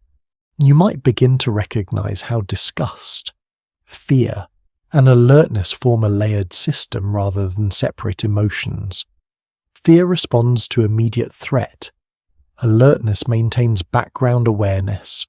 Disgust filters what is allowed to enter the body and space. Together, they form a quiet network of survival regulation that operates constantly beneath conscious thought. There is also a small detail observed in ethnographic records of modern hunter-gatherer groups, where individuals often demonstrate highly specific avoidance patterns regarding certain natural substances, even when no immediate illness is associated with them. Some anthropologists interpret this as evidence of deeply ingrained contamination sensitivity shaped by long-term evolutionary pressures, while others suggest these behaviors are reinforced culturally through shared teaching and observation. The fire gives a soft shift again, settling slightly deeper into the ground. The light weakens, but the warmth remains. No one reacts strongly. The group has learned to interpret these changes as normal transitions rather than signals of danger. Over time, even the environment's fluctuations become familiar. You begin to feel how the mind builds invisible boundaries everywhere, between safe and unsafe, clean and uncertain, known and unknown. These boundaries are not always accurate, but they are consistently present. They help structure behavior in environments where certainty is rare, and in this structure, disgust becomes a quiet guide, not loud, not dramatic, but persistent. It helps maintain separation between the body and potential harm without requiring conscious reasoning each time. As the night continues, the group remains in layered rest. Some individuals are fully still, others subtly shifting in response to internal cues. The fire remains low, anchoring the space with a faint glow that barely pushes back the surrounding darkness.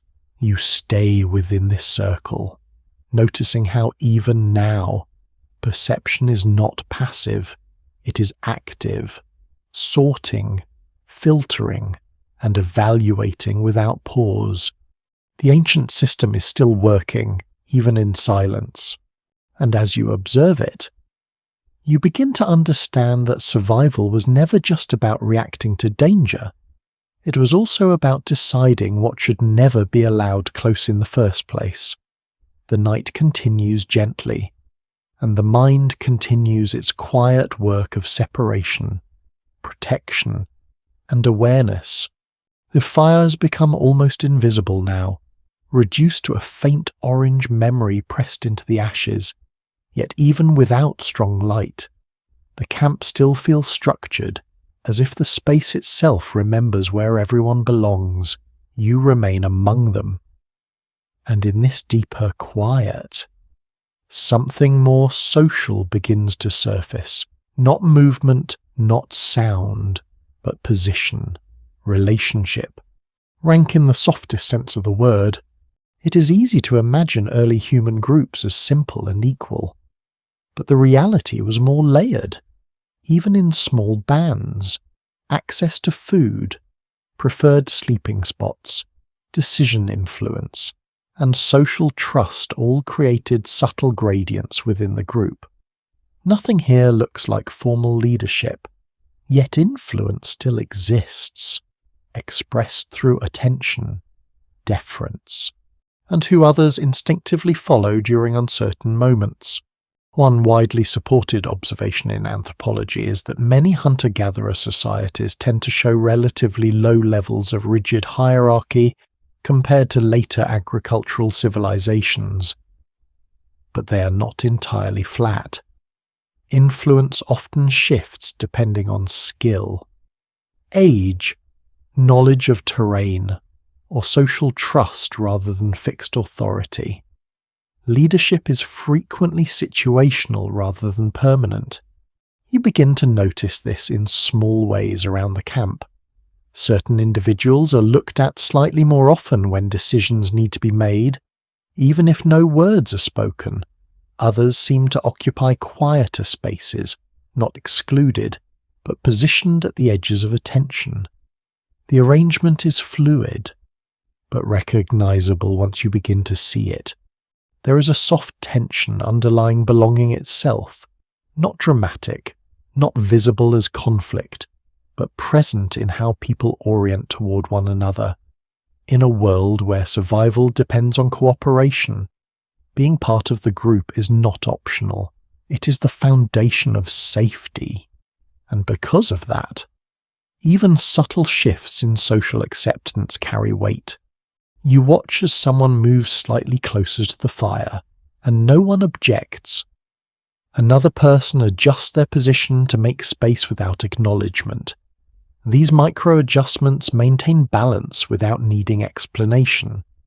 The group regulates itself continuously, like a system responding to invisible signals.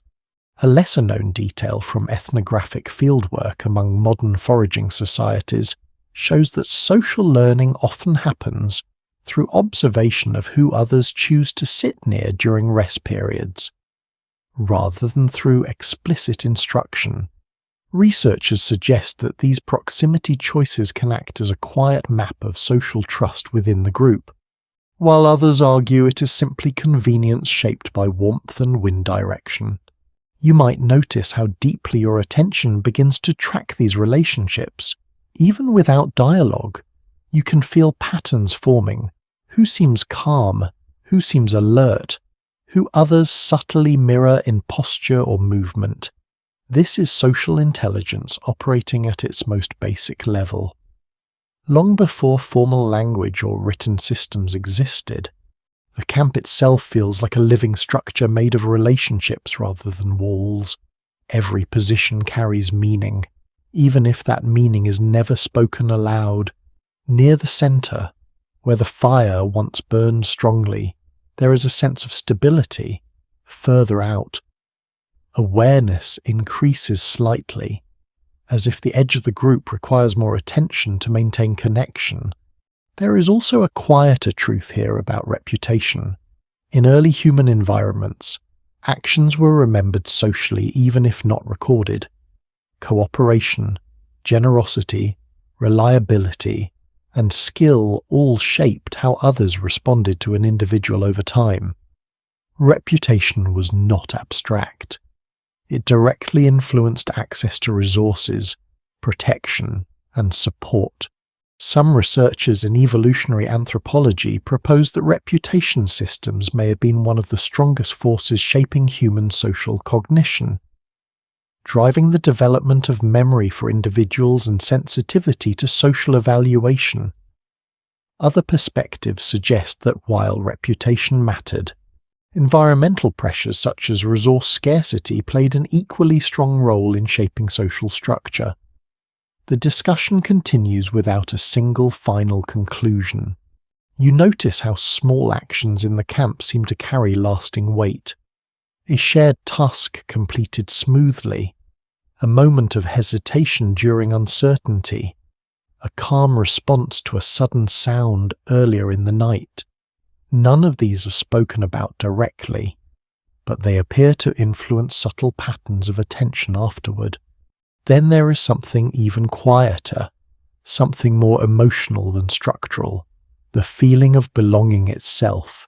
It is not declared, it is felt through proximity, shared rhythm, and mutual awareness. To be included in the group is to be consistently perceived, even in silence. And perhaps more importantly, to risk being excluded is to lose that constant background of shared awareness. In environments like this, isolation is not just uncomfortable, it is dangerous. That underlying fact shapes behavior in ways that modern life only faintly echoes. A small, almost imperceptible shift occurs near the fire. Someone briefly changes position, and another adjusts in response without hesitation. It is not coordination in a formal sense, but it functions as coordination nonetheless. The group continuously stabilizes itself through tiny acts of alignment. There is a quirky but revealing observation recorded in some ethnographic studies of foraging communities, where researchers noted that individuals sometimes imitate posture or pacing of those they perceive as socially central, even during casual rest periods. Some interpretations suggest this may reinforce group cohesion through unconscious mimicry, while others argue it is simply a byproduct of shared environmental conditions and habitual comfort. You begin to understand how deeply the mind tracks social environment even when nothing is happening. Belonging is not a thought here. It is a constant state of monitoring and adjustment, as natural as breathing. The night remains still, but the social world within it is active in its own quiet way. There are no speeches, no formal decisions, yet structure persists. Influence flows through attention rather than instruction. Stability is maintained through observation rather than enforcement, and in this, you start to feel something subtle about human nature itself. The brain is not only tuned to physical survival, it is equally tuned to social survival.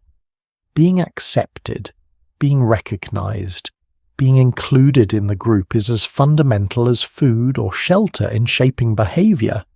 As the fire fades further, the group settles into deeper rest, yet even in sleep, the sense of connection does not fully disappear. It lingers in positioning, in proximity, in the shared space that continues to hold everyone together. You remain within that circle, noticing how belonging here is not something granted once.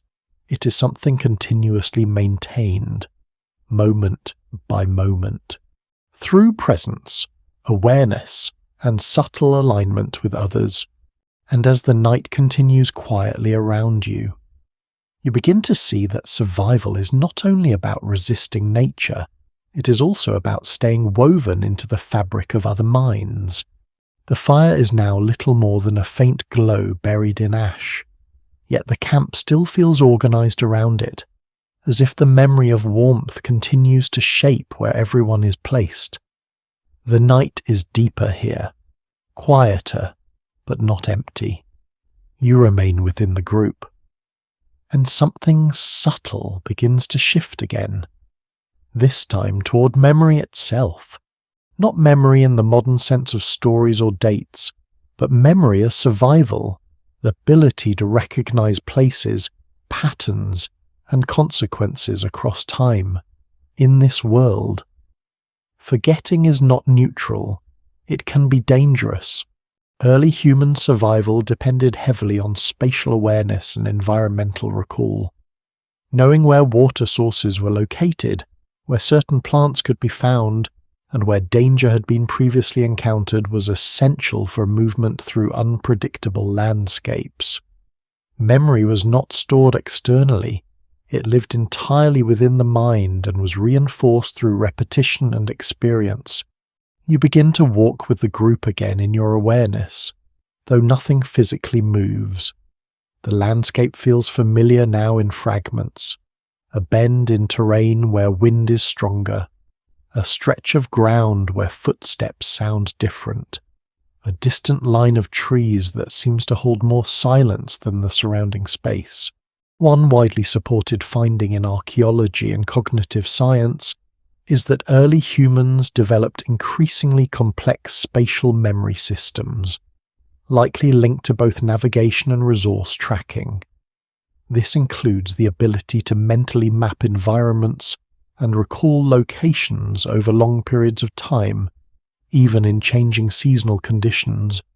You notice how individuals in the group occasionally pause at certain spots, as if recognizing something unseen, a place where food was once gathered, a location where the group rested before. These pauses are brief, but meaningful. They suggest that the landscape itself is layered with remembered experience. There is a lesser-known observation from studies of foraging societies where researchers found that individuals often develop highly detailed mental maps of their environment, including not only physical landmarks, but also social and seasonal associations tied to specific locations. Some interpretations suggest this reflects a deeply integrated cognitive system where memory and navigation are inseparable, while others argue it is primarily learned through cultural transmission rather than innate structure. As you remain within this imagined movement, you begin to see how memory here is not passive storage. It is active guidance. It shapes where people go, what they avoid, and how they interpret new situations based on what has happened before. The camp itself, even in stillness, feels like a collection of remembered moments.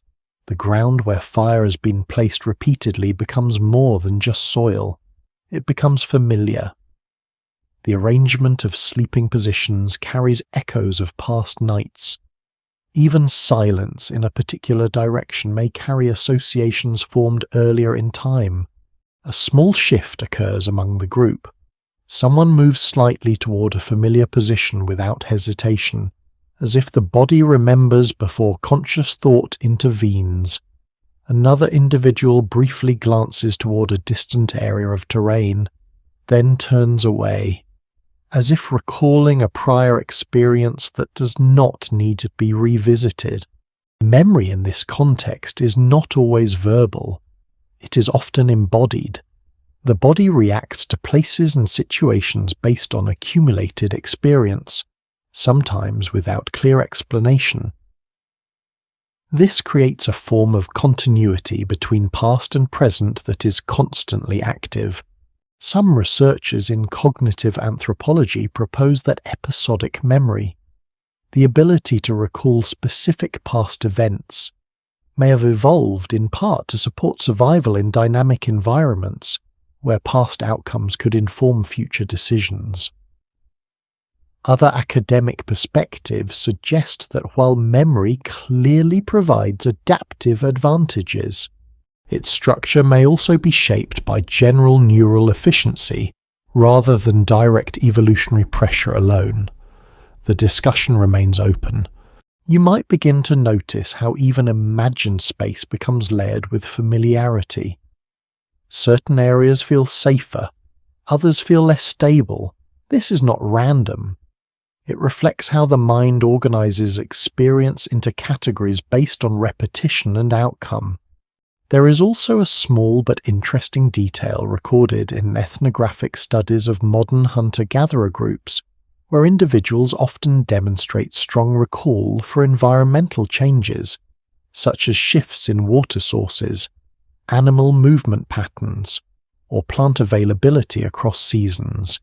Some anthropologists suggest this reflects continuity with ancient cognitive adaptations for environmental tracking, while others argue it is primarily a learned skill reinforced through daily necessity. Near the fading fire, the group continues its quiet transition into deeper rest. Yet even here, memory remains active in subtle ways. The body remembers safe positions. The mind remembers familiar presences nearby. The environment itself becomes a kind of mnemonic structure, holding patterns that reduce uncertainty. You begin to understand that memory is not only about recalling the past, it is about reducing unpredictability in the present by remembering what has already been experienced. The mind narrows the range of possible outcomes, making survival more manageable in uncertain conditions. A faint sound in the distance briefly draws attention, but it is quickly dismissed. Perhaps it has been heard before. Perhaps it matches a known pattern, or perhaps the group has simply learned that not every sound requires response. Memory helps decide the difference. And in this quiet processing, you start to see how deeply intertwined memory and survival truly are. Without memory, every moment would be new. Every situation would require full evaluation. But with memory, the world becomes partially predictable, shaped by what has already been lived. The fire dims further, but the sense of continuity remains. The group rests, yet nothing is fully disconnected. Past experiences remain present in subtle ways, guiding behavior even in silence. And as you remain here, you begin to feel that survival is not only about reacting or belonging, it is also about remembering enough to move forward without starting from nothing each time. The night continues, steady and soft, carried forward by the quiet weight of everything that has already been lived. The night feels different again, not because anything has changed dramatically, but because your awareness of it has deepened. The fire is now barely visible. A faint ember glow pressed into the earth, like a memory that refuses to disappear. Around you, the group is quieter than ever, yet still not fully absent. There is always something happening here, even in stillness, breathing, shifting, listening. And now, as the mind settles into this deeper layer of calm, something else begins to emerge from the rhythm of survival. Movement itself, not as reaction or avoidance, but as a way of living through space and time. Early human life was defined by constant movement across landscapes.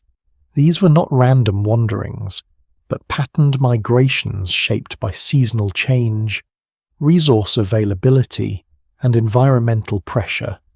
Groups followed animals, tracked vegetation cycles, and adjusted routes based on memory and observation.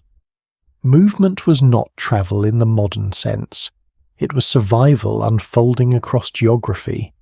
You begin to walk with them again, not with your body, but with your attention. The terrain stretches wider now. Grasslands open in soft waves. Distant tree lines mark shifting boundaries. Water is not always nearby, so its location becomes something remembered rather than constantly present. One widely accepted understanding in archaeology is that early Homo sapiens demonstrated high levels of mobility compared to earlier hominin species, particularly as they adapted to diverse climates across Africa and later other regions. This mobility allowed humans to occupy a wide range of environments, from forests to open plains, each requiring different strategies for survival. As you move through this imagined landscape, you notice how the group responds to subtle environmental cues, a change in wind direction, a shift in animal movement patterns, the appearance of certain birds that signal nearby water.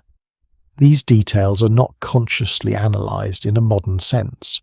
They are felt, recognised, and acted upon through accumulated experience. There is a lesser-known detail from archaeological surveys of ancient migration corridors where repeated traces of temporary habitation suggest that early human groups often return to familiar routes across generations, even when environmental conditions had changed. Some interpretations suggest this reflects deep intergenerational knowledge transfer, while others propose it is simply the result of geography limiting available pathways. You begin to sense how movement here is never isolated. It is always tied to memory, to social structure, and to environmental reading. The group does not move as individuals. It moves as coordinated presence shaped by shared understanding of the land. A small shift occurs. The direction changes slightly, not through instruction, but through collective agreement formed by subtle cues. A pause, a glance, a change in pace. The decision is made without words, yet everyone aligns with it. Movement becomes its own form of communication. Some researchers in human evolutionary studies suggest that coordinated group movement may have played a key role in developing early forms of social cognition, especially the ability to predict others' intentions based on behavior rather than language. Other perspectives argue that movement coordination is more a byproduct of environmental necessity than cognitive specialization. The discussion remains open, with evidence supporting multiple interpretations. You notice how even within movement, there is variation in pace and attention. Some individuals lead naturally by awareness of terrain. Others follow closely, relying on observation. Yet leadership here is not fixed. It shifts depending on context, experience, and momentary confidence. There is also a small but interesting observation recorded in ethnographic studies of modern foraging societies, where groups often adjust migration timing based on subtle environmental cues that outsiders might not notice, such as plant flowering stages or animal migration sounds in the distance. Some anthropologists suggest this reflects highly refined ecological knowledge built over generations, while others argue it is largely experiential learning without formal structure. As you continue with them, the landscape begins to feel less like background and more like participant. Every hill, every open space, every change in texture carries meaning. The environment is not separate from survival, it is part of it. Even rest during movement exists here. Brief pauses, moments of stillness, temporary camps formed and dissolved as needed. Nothing is permanent, yet nothing is random either. Everything follows a rhythm shaped by necessity and opportunity.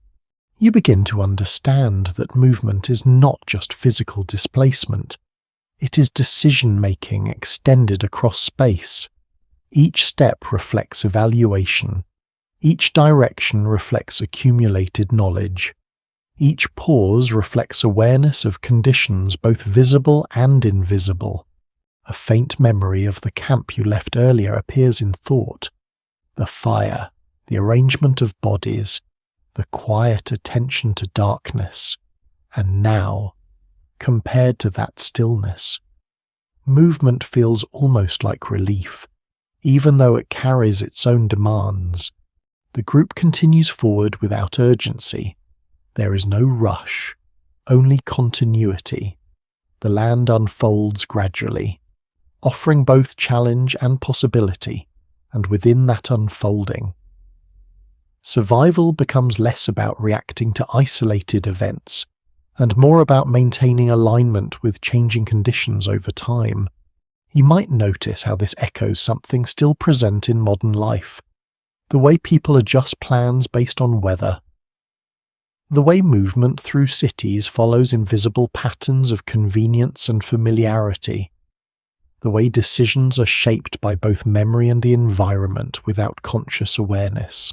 And as the imagined journey continues, you begin to see movement not as separation from safety, but as safety expressed through adaptation.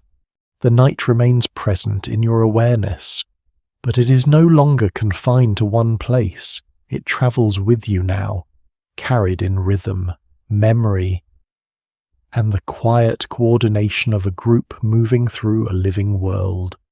The movement slows now, and with it, the sense of wide-open land begins to soften. You're no longer only travelling across space. The experience turns inward again, as if the journey itself is beginning to reveal something deeper than direction or distance. The group continues forward. But the urgency of movement has faded.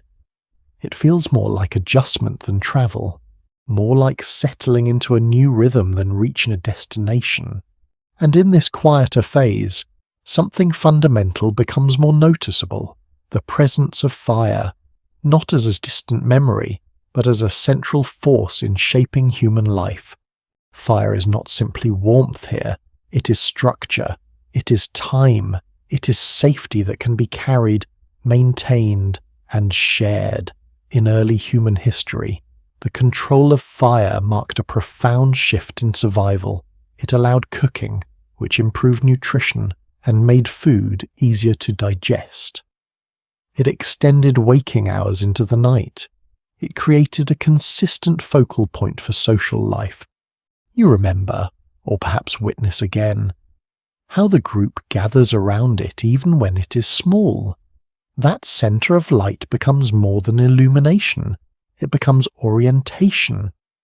Everything in the group subtly organises around it, even when no one is consciously directing it.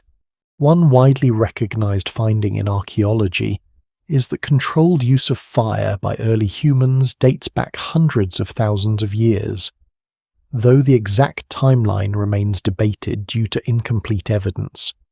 Some sites suggest early mastery, while others indicate more intermittent or opportunistic use before sustained control became widespread. As you remain in this shifting landscape, you notice how fire changes behaviour even beyond the camp. Movement slows near it, voices soften, attention becomes more stable. It creates a kind of psychological boundary between safety and uncertainty, even when the physical environment remains unchanged. There is a lesser-known detail from archaeological interpretations of ancient hearth sites, where repeated layering of ash and burned material suggests that early humans returned to the same fire locations multiple times, possibly over generations. Some researchers interpret this as evidence of continuity in place attachment, while others argue it may simply reflect practical reuse of favourable terrain features. You begin to understand that fire is not just a tool, it is a shared anchor for memory, behaviour, and social structure. It allows groups to gather in ways that are not dictated solely by survival urgency. Around fire, time feels slower, interactions become more deliberate, even silence feels meaningful rather than empty. The group pauses again, not in response to danger, but as part of routine adjustment. Some individuals tend to tasks near the centre, while others remain still, observing. The fire, even when small, continues to define space. Near it, detail becomes visible. Beyond it, everything becomes uncertain again. Some researchers in human evolutionary studies suggest that fire may have played a crucial role not only in physical survival, but also in cognitive development, by extending the day and allowing more time for social interaction, planning, and communication. Other perspectives argue that while fire was important, its role in cognitive evolution may be overstated compared to other environmental pressures such as diet and social complexity. The debate remains ongoing. You notice how presence around fire affects attention. Conversations, when they occur, are shorter and more focused. Gestures become clearer. There is less need for constant scanning of the environment. Though awareness never fully disappears, there is also a small but interesting observation from ethnographic studies of modern traditional communities where fire-centered gatherings often serve multiple functions simultaneously, including food preparation, storytelling, rest, and social coordination. Some anthropologists suggest this multifunctional use may reflect ancient continuity, while others believe it is a practical convergence of unrelated needs. As you remain in this moment, you begin to see fire as more than physical flame. It becomes a cognitive reference point, a stable center around which perception organizes itself, even when not directly visible. Its influence persists in behavior. The group shifts slightly again.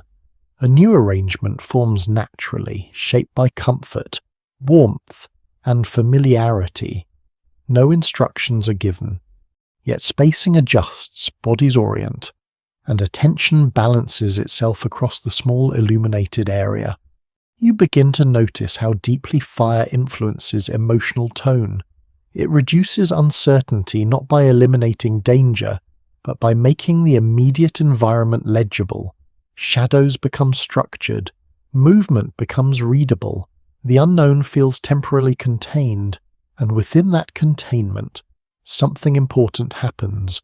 The mind is given space to think beyond immediate survival, not fully, not completely, but enough for reflection, memory, and anticipation to emerge more clearly. A faint breeze moves through the scene, briefly shifting the flames. The group responds minimally, not with alarm, but with awareness. The system remains stable even when conditions change slightly.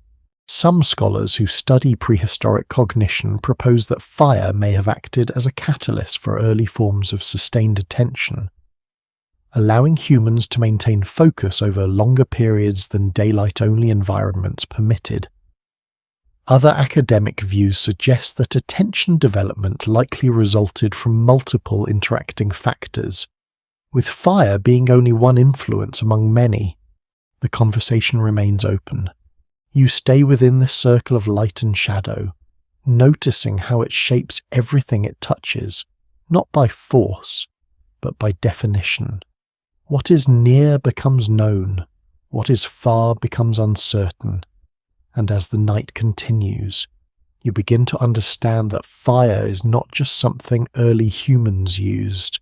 It is something that quietly reorganized how they experience the world. The fire is now only a thin glow, barely holding its shape against the surrounding dark. Yet even in this reduced state, it continues to structure everything around it. The group is quieter now, deeper in rest, but still not completely separated from awareness.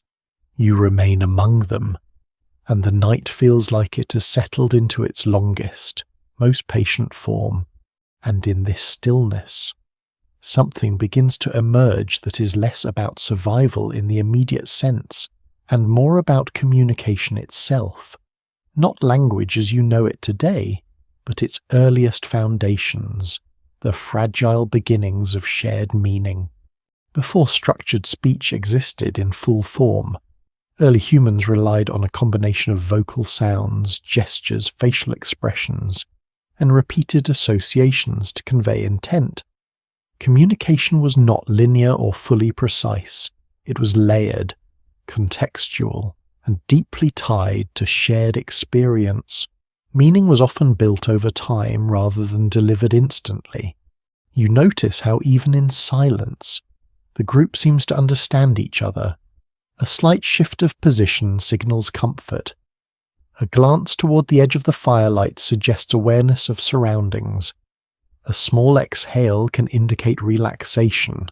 These are not formal signals, but they function as communication nonetheless. One widely supported idea in evolutionary linguistics is that language likely developed gradually from pre-existing systems of vocalization and gesture, rather than appearing suddenly as a complete structure. Early vocal patterns may have initially served emotional or practical functions before becoming increasingly symbolic over time.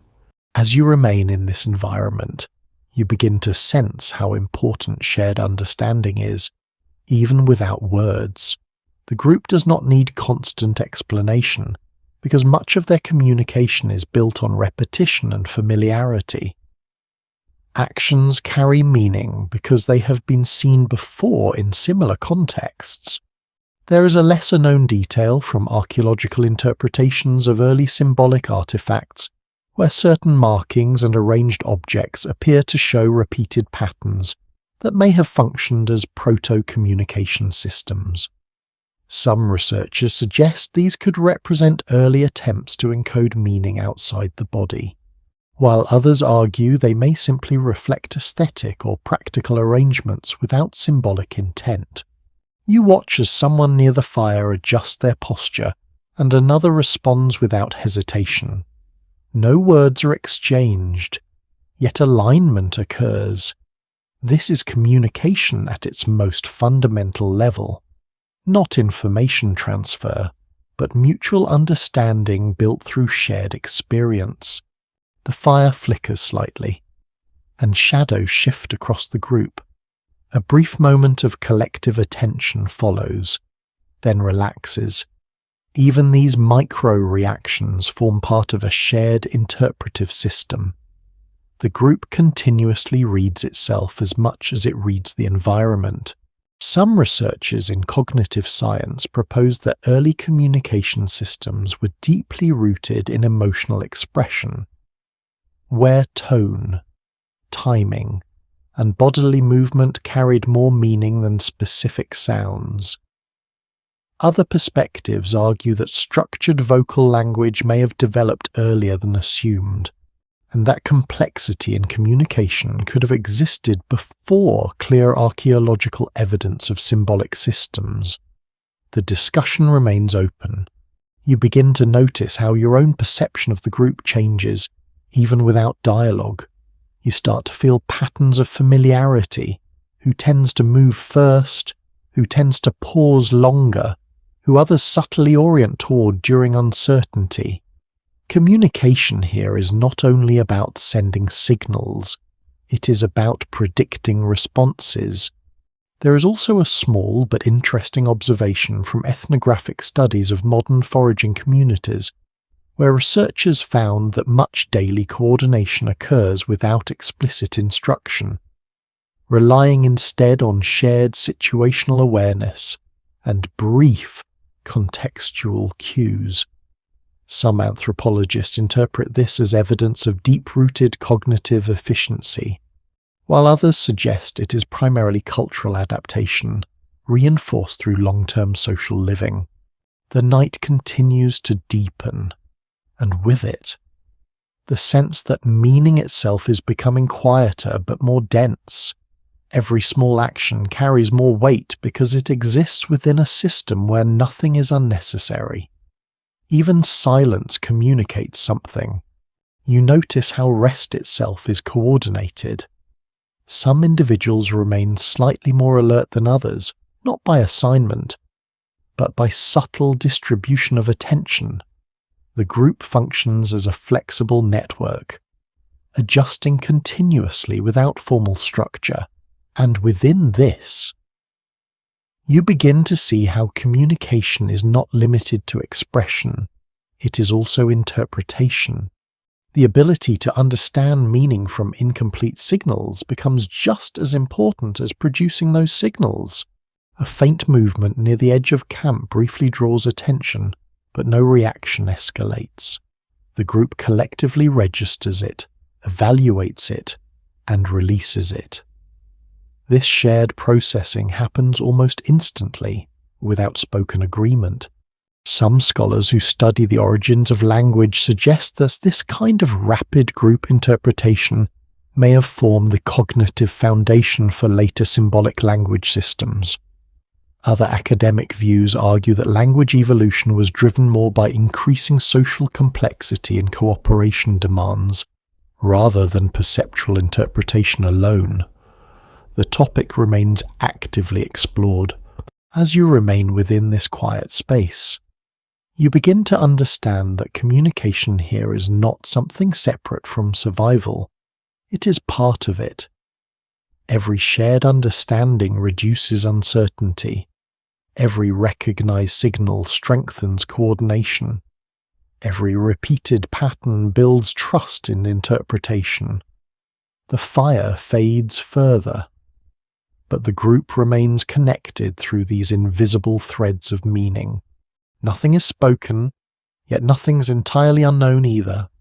And as the night holds steady around you, you begin to see that long before language became structured, humans were already living inside systems of shared understanding, built from attention, rhythm, and awareness of each other.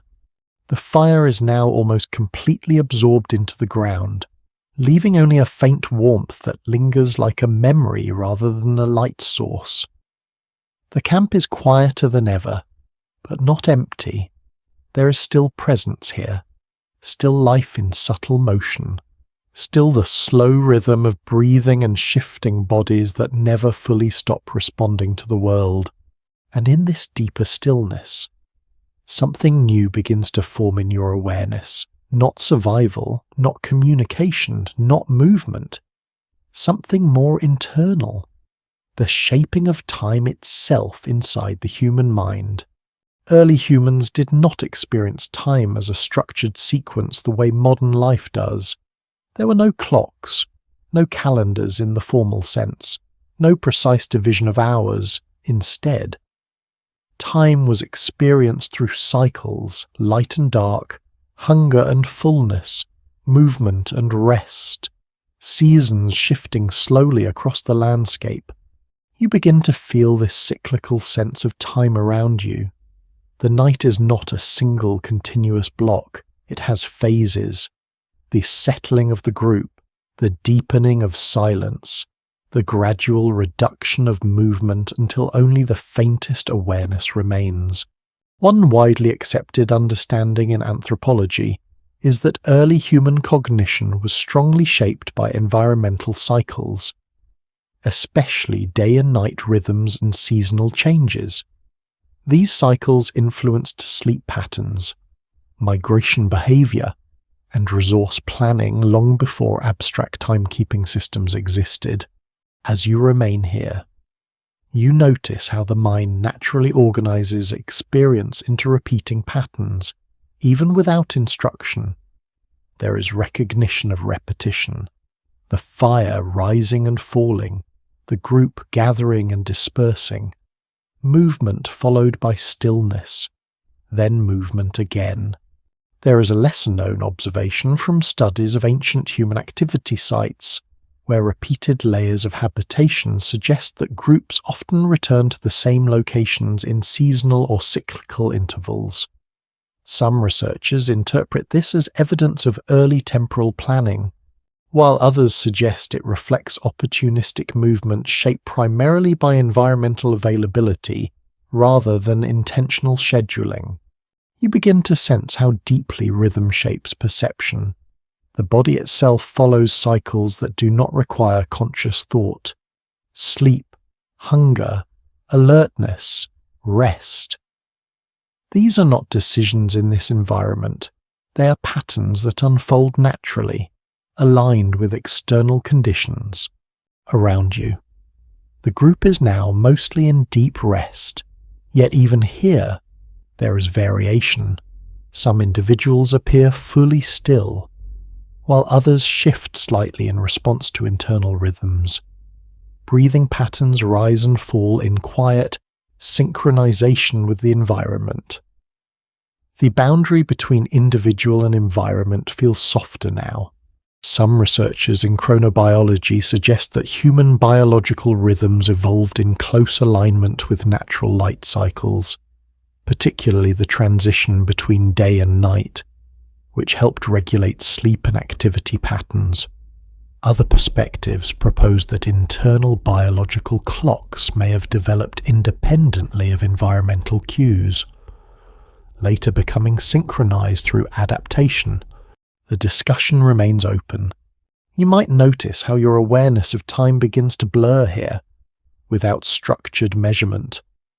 Moments feel less divided, instead of discrete units. Experience flows like a continuous field that occasionally thickens or thins depending on activity and attention.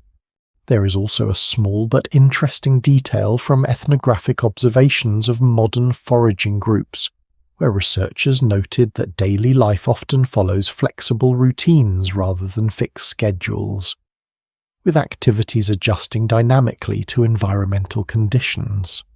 Some anthropologists suggest this reflects an older human relationship with time, shaped more by ecological responsiveness than rigid planning, while others argue that structure still exists but is expressed differently than in industrial societies. The fire gives a final subtle shift, settling deeper into ash. No one reacts. The group has long since integrated these changes into its understanding of night. Stability here is not about permanence, it is about adaptability. You begin to see how memory and time connect in a quiet way. Memory provides continuity across cycles. Time provides structure for those memories to be placed together. They form a sense of progression, even without formal measurement. A faint sensation passes through the environment, a change in temperature perhaps, or a subtle shift in wind. It is noticed but not prioritized. The system continues resting, balanced between awareness and recovery. Some scholars who study cognitive evolution propose that the human sense of time may have originated from repeated environmental cycles, becoming internalized as expectation. Other academic interpretations suggest that time perception is more closely tied to memory sequencing than to environmental rhythms alone. The topic remains open and complex as you remain in this quiet state. You begin to feel how time here is not something that passes over the group. It is something the group participates in. Every cycle of rest and activity reinforces an internal sense of rhythm that does not require measurement. The night continues, but it no longer feels like a progression toward morning. It feels like part of a larger cycle that has no clear beginning or end, only repetition and return. And within that repetition, survival becomes less about reacting to isolated moments and more about moving in harmony with patterns that have always been present. The night feels deepest here, not because anything has changed, but because everything has slowed to its most minimal expression. The fire is almost fully gone now, only a faint trace of warmth remaining in the soil where it once burned. Around you, the group exists in near stillness, and yet the environment feels more alive than ever in its quiet way. And in this reduced world of sound and movement, something begins to rise within awareness, not external survival, not social structure, not even time in the previous sense, something internal and imagined, the beginning of dreams. In early human life, sleep was not simply a shutdown of awareness, it was a state where the mind continued to process information, reorganize experience, and simulate possible scenarios. This internal activity is what modern science often connects to dreaming, though its full purpose remains partially understood. You begin to drift with the group, not physically, but in perception. Bodies around you are still, yet the mind feels active in another layer. Images form without instruction. Fragments of experience appear, shift, and dissolve without clear logic. The boundary between memory and imagination becomes softer. One widely studied finding in neuroscience is that dreaming is closely associated with rapid eye movement sleep, a phase in which brain activity resembles wakefulness in some regions, while the body remains largely immobilized. This combination suggests that the mind remains highly active even during deep rest states. As you remain in this space, you notice how thoughts begin to rearrange themselves freely. Faces of individuals from the group appear and fade. The fire returns briefly in imagined form, then dissolves again into darkness. Movement and stillness blend without resistance. There is a lesser-known observation from cross-cultural sleep studies where researchers found that many traditional societies report dreams that are strongly connected to daily survival activities, including hunting, gathering, social interaction, and environmental awareness. Some interpretations suggest this reflects continuity between waking experience and dream content, while others argue it is shaped by cultural emphasis on interpreting dreams meaningfully. You might begin to sense how the mind uses this state as a form of rehearsal. Scenarios appear that feel real, but are not anchored in the present. A sudden movement in the dark, a change in group direction, a moment of separation and return. These fragments do not follow strict rules, yet they feel familiar around you. The group remains physically still, but the idea of the group feels more fluid now in this imagined space. Boundaries between individuals blur slightly. Faces are recognizable, yet less fixed. Identity becomes more symbolic than literal.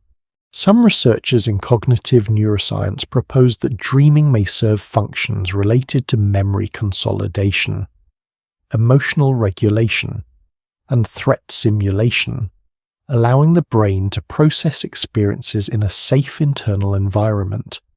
Other academic perspectives suggest that dreams may not have a single primary function, but instead emerge as a byproduct of complex neural activity during sleep. The discussion remains ongoing. You notice how emotions in this state are subtle but present, not strong or overwhelming, but layered. A sense of comfort appears, then shifts into uncertainty, then returns again without clear cause. These emotional movements do not require external triggers. They arise internally, shaped by memory and neural patterns. There is also a small but interesting detail from anthropological records where some traditional cultures interpret dreams as meaningful extensions of waking life, sometimes used for guidance, reflection, or social understanding. Other researchers suggest these interpretations are culturally constructed rather than biologically grounded, highlighting the difference between experience and meaning assigned to it. The imagined landscape shifts again. The camp appears briefly, but it is not stable. The fire is both present and absent. The group is both together and dispersed. This fluidity reflects how the brain reconstructs experience during sleep, blending fragments without needing consistency. You begin to understand that dreams are not separate from survival systems. They are connected to them, shaped by the same experiences of awareness, fear, belonging, and memory.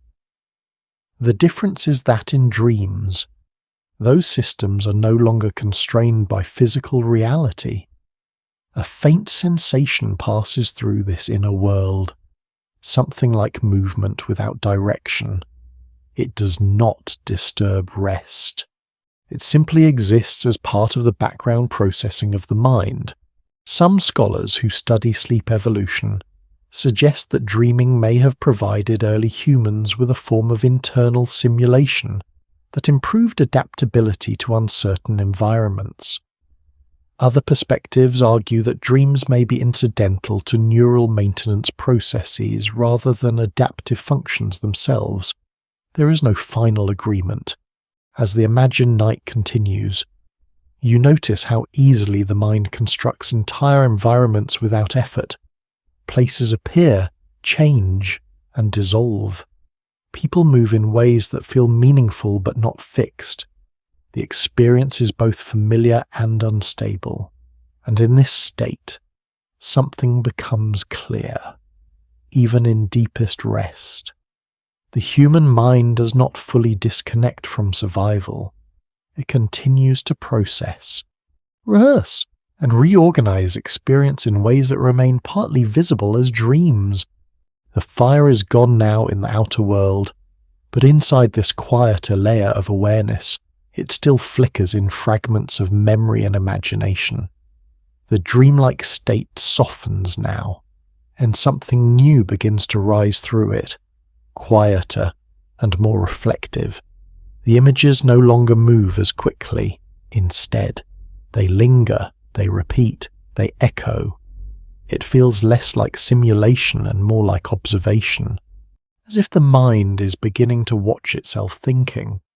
And in this softened mental space, you start to notice something that feels almost modern, yet still deeply rooted in the ancient mind. A quiet, emotional undercurrent that resembles what we now call anxiety. Not panic, not immediate fear, something more diffuse. A background sense of uncertainty that does not require a direct cause to exist. In early human environments, uncertainty was constant. Weather could shift, resources could change location, other groups could appear unexpectedly, even familiar terrain could become unfamiliar under different conditions. The mind learned to remain partially prepared for what could not be predicted. One widely recognized understanding in clinical psychology and evolutionary neuroscience is that anxiety is closely linked to anticipatory threat systems in the brain. These systems are designed to simulate possible future outcomes and prepare the body for action before anything actually happens. You begin to feel how this might appear in the world you've been moving through, not as overwhelming fear, but as a subtle readiness that never fully disappears, even in rest, even in dreams. There is a part of awareness that continues to evaluate possibility. The dream landscape shifts again. You are no longer at the camp. You are moving through open space, but the direction is unclear. The ground is familiar and unfamiliar at the same time. Something feels like it might change, though nothing has yet changed. One widely discussed interpretation in neuroscience suggests that the brain during sleep continues to generate predictive models of the environment, testing possible scenarios without external input. This process may help refine decision-making systems by exposing them to simulated uncertainty. Other academic perspectives propose that these patterns are simply the result of ongoing neural activity, without specific functional purpose. The discussion remains open.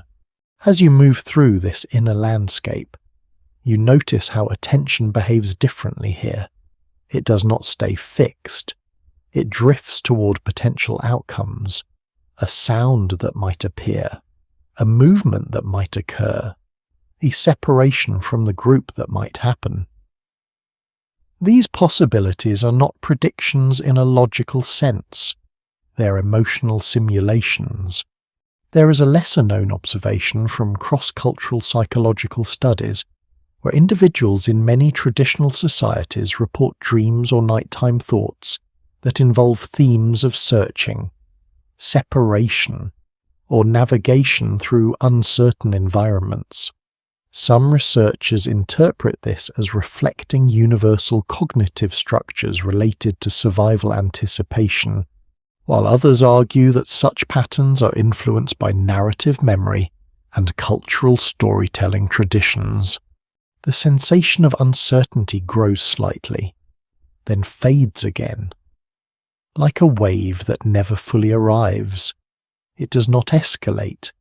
It simply exists as background structure, a quiet reminder that outcomes are never fully guaranteed. You begin to see how this system would have been useful in early human life, A mind that could simulate uncertainty without fully experiencing it in reality would be better prepared for changing conditions. It would not react blindly. It would rehearse possibilities. The dream shifts again. Now there is movement, but it is fragmented. A path that disappears before it is completed. A group presence that feels close, then distant. A sense of searching without a defined object. These are not failures of clarity. They are the natural language of the mind working without external structure. Some researchers in affective neuroscience suggest that anxiety-related processes may have evolved as a form of cognitive preparation, allowing organisms to remain sensitive to potential threats before they fully emerge. Other perspectives argue that anxiety is a side effect of general prediction systems in the brain that are not specifically tuned for survival outcomes. The topic remains actively explored. As you remain within this inner experience, you begin to notice how even uncertainty has rhythm. It rises and falls, it sharpens and softens, it never stays fixed in one form. This dynamic quality makes it tolerable, even when it feels unfamiliar. There is also a small but interesting detail from anthropological observations, where some traditional communities incorporate uncertainty-related dreams into social understanding, sometimes interpreting them as reflections of environmental awareness or group concerns. Other researchers suggest these interpretations are culturally constructed frameworks placed onto universal cognitive experiences. The dream begins to stabilize slightly. The sense of searching slows. The movement becomes less fragmented, and within that slowing, there is a subtle return of familiarity, as if the mind is gently guiding itself back toward rest. You begin to understand that this anticipatory system is not separate from survival instinct. It is part of it. The same system that once reacted to sudden sounds and shifting shadows also learns to simulate what has not yet happened. And even here, in the quietest layer of awareness, that system continues its work, not loudly, not urgently, just steadily maintaining readiness for a world that is never fully predictable.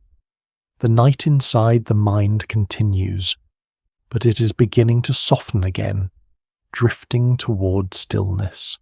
The dream does not fully end, but it begins to thin, like mist slowly lifting from a landscape that is still half visible. The emotional intensity softens, and what remains is something quieter, more reflective. You're no longer moving through clear scenes or fragmented images. Instead, there is a sense of observation again, as if the mind has stepped slightly back from its own activity. And in this gentle withdrawal, something begins to emerge that feels less like experience and more like understanding. A faint awareness of how modern life might still carry echoes of everything you have just witnessed. The survival systems that shaped early humans did not disappear. They were layered over, built upon, reused in new contexts. The same brain that once scanned open landscapes for movement now scans quieter environments for different forms of uncertainty. The signals have changed, but the underlying system remains. One well-established principle in neuroscience is that the human brain continues to prioritize threat detection, even in safe environments, because it is fundamentally designed to minimize risk, rather than evaluate safety in absolute terms. This means the absence of danger is never processed as strongly as the possibility of danger. You begin to feel how this might appear in the modern mind as a quiet background sensitivity, a subtle awareness when something feels slightly off, a hesitation before entering unfamiliar spaces, a moment of scanning before relaxation. These are not separate from the ancient world you've been moving through. They are continuations of it, adapted to new conditions. The dream space shifts again, but more slowly now. There are no longer distinct scenes. Instead, there are impressions, a feeling of being part of a group, a sensation of watching the edges of darkness, a sense of readiness that does not require action. Everything is less defined, but more stable. In evolutionary psychology, one widely discussed idea is that cognitive systems shaped for survival tend to remain active even when their original environmental pressures are no longer present. This results in modern experiences where instinctive reactions sometimes feel mismatched to present conditions. Other perspectives in cognitive science suggest that these systems are flexible enough to adapt continuously, and that what we perceive as mismatch may simply be ongoing recalibration. There is no single agreed interpretation. You notice how attention in this state no longer searches aggressively. It simply rests on possibilities, not fixed outcomes, but open ones. The mind does not try to resolve anything. It only keeps the space of awareness gently active. There is a quiet sense of continuity here, as if every section you've moved through, firelight, darkness, movement, memory, communication, time, all of it is still present, but no longer separated into categories. Instead, they exist as overlapping layers of the same underlying system. A faint emotional tone appears, something like recognition without clarity, not a thought, but a feeling that something familiar is being observed from a distance. It passes gently, without demand. Some researchers studying sleep cognition propose that this final phase of dreaming may serve as a form of integration, where emotional and experiential fragments are reorganized into a more stable baseline before waking.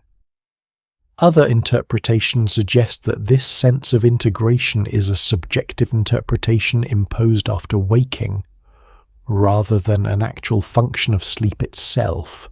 The discussion remains open and without resolution. The dream begins to lose structure now, not abruptly, but gradually. Like a shoreline being absorbed back into water, there is less movement, less imagery, more stillness returning. You might notice how even in this fading state, the mind does not fully shut down. It simply quiets its activity. The underlying awareness remains, but without direction, without urgency, without need to interpret. There is also a small but interesting detail from cross-cultural sleep research, where individuals from a wide range of environments often report a final stage of sleep experience that feels like drifting, falling, or dissolving just before waking. Some researchers interpret this as a universal feature of consciousness transitioning between states, while others suggest it is a reconstruction of memory rather than a direct feature of sleep itself. Everything becomes softer now, less defined, less structured. The sense of environment fades, and what remains is a quiet continuity of awareness that no longer separates observer from experiences clearly. And in this final layer of the night within the mind, you begin to understand something simple but profound. The systems that once kept humans alive in unpredictable worlds are not gone. They are still here, just expressed differently, woven into thought, emotion, memory, and rest. The dream does not end loudly, it fades. There is no clear moment where everything stops. Instead, it feels like a gradual loosening, as if the mind is letting go of something it was holding without realizing it was holding it at all. The dreamlike space thins further, and the last remaining impressions of movement and imagery dissolve into something quieter, more continuous, and less defined. You are still here, but the sense of being somewhere begins to fade. The camp, the fire, the group, the movement across landscapes, even the shifting layers of thought and emotion, all of it now feels distant in the same way that memories feel distant when you wake without fully opening your eyes. What remains is awareness itself, not sharp, not directed, just present. And in this presence, everything you have moved through begins to settle into a kind of quiet understanding.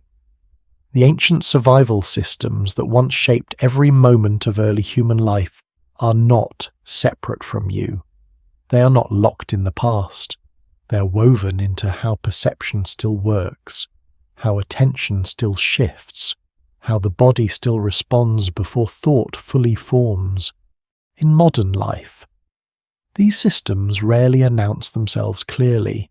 They appear instead as subtle reactions.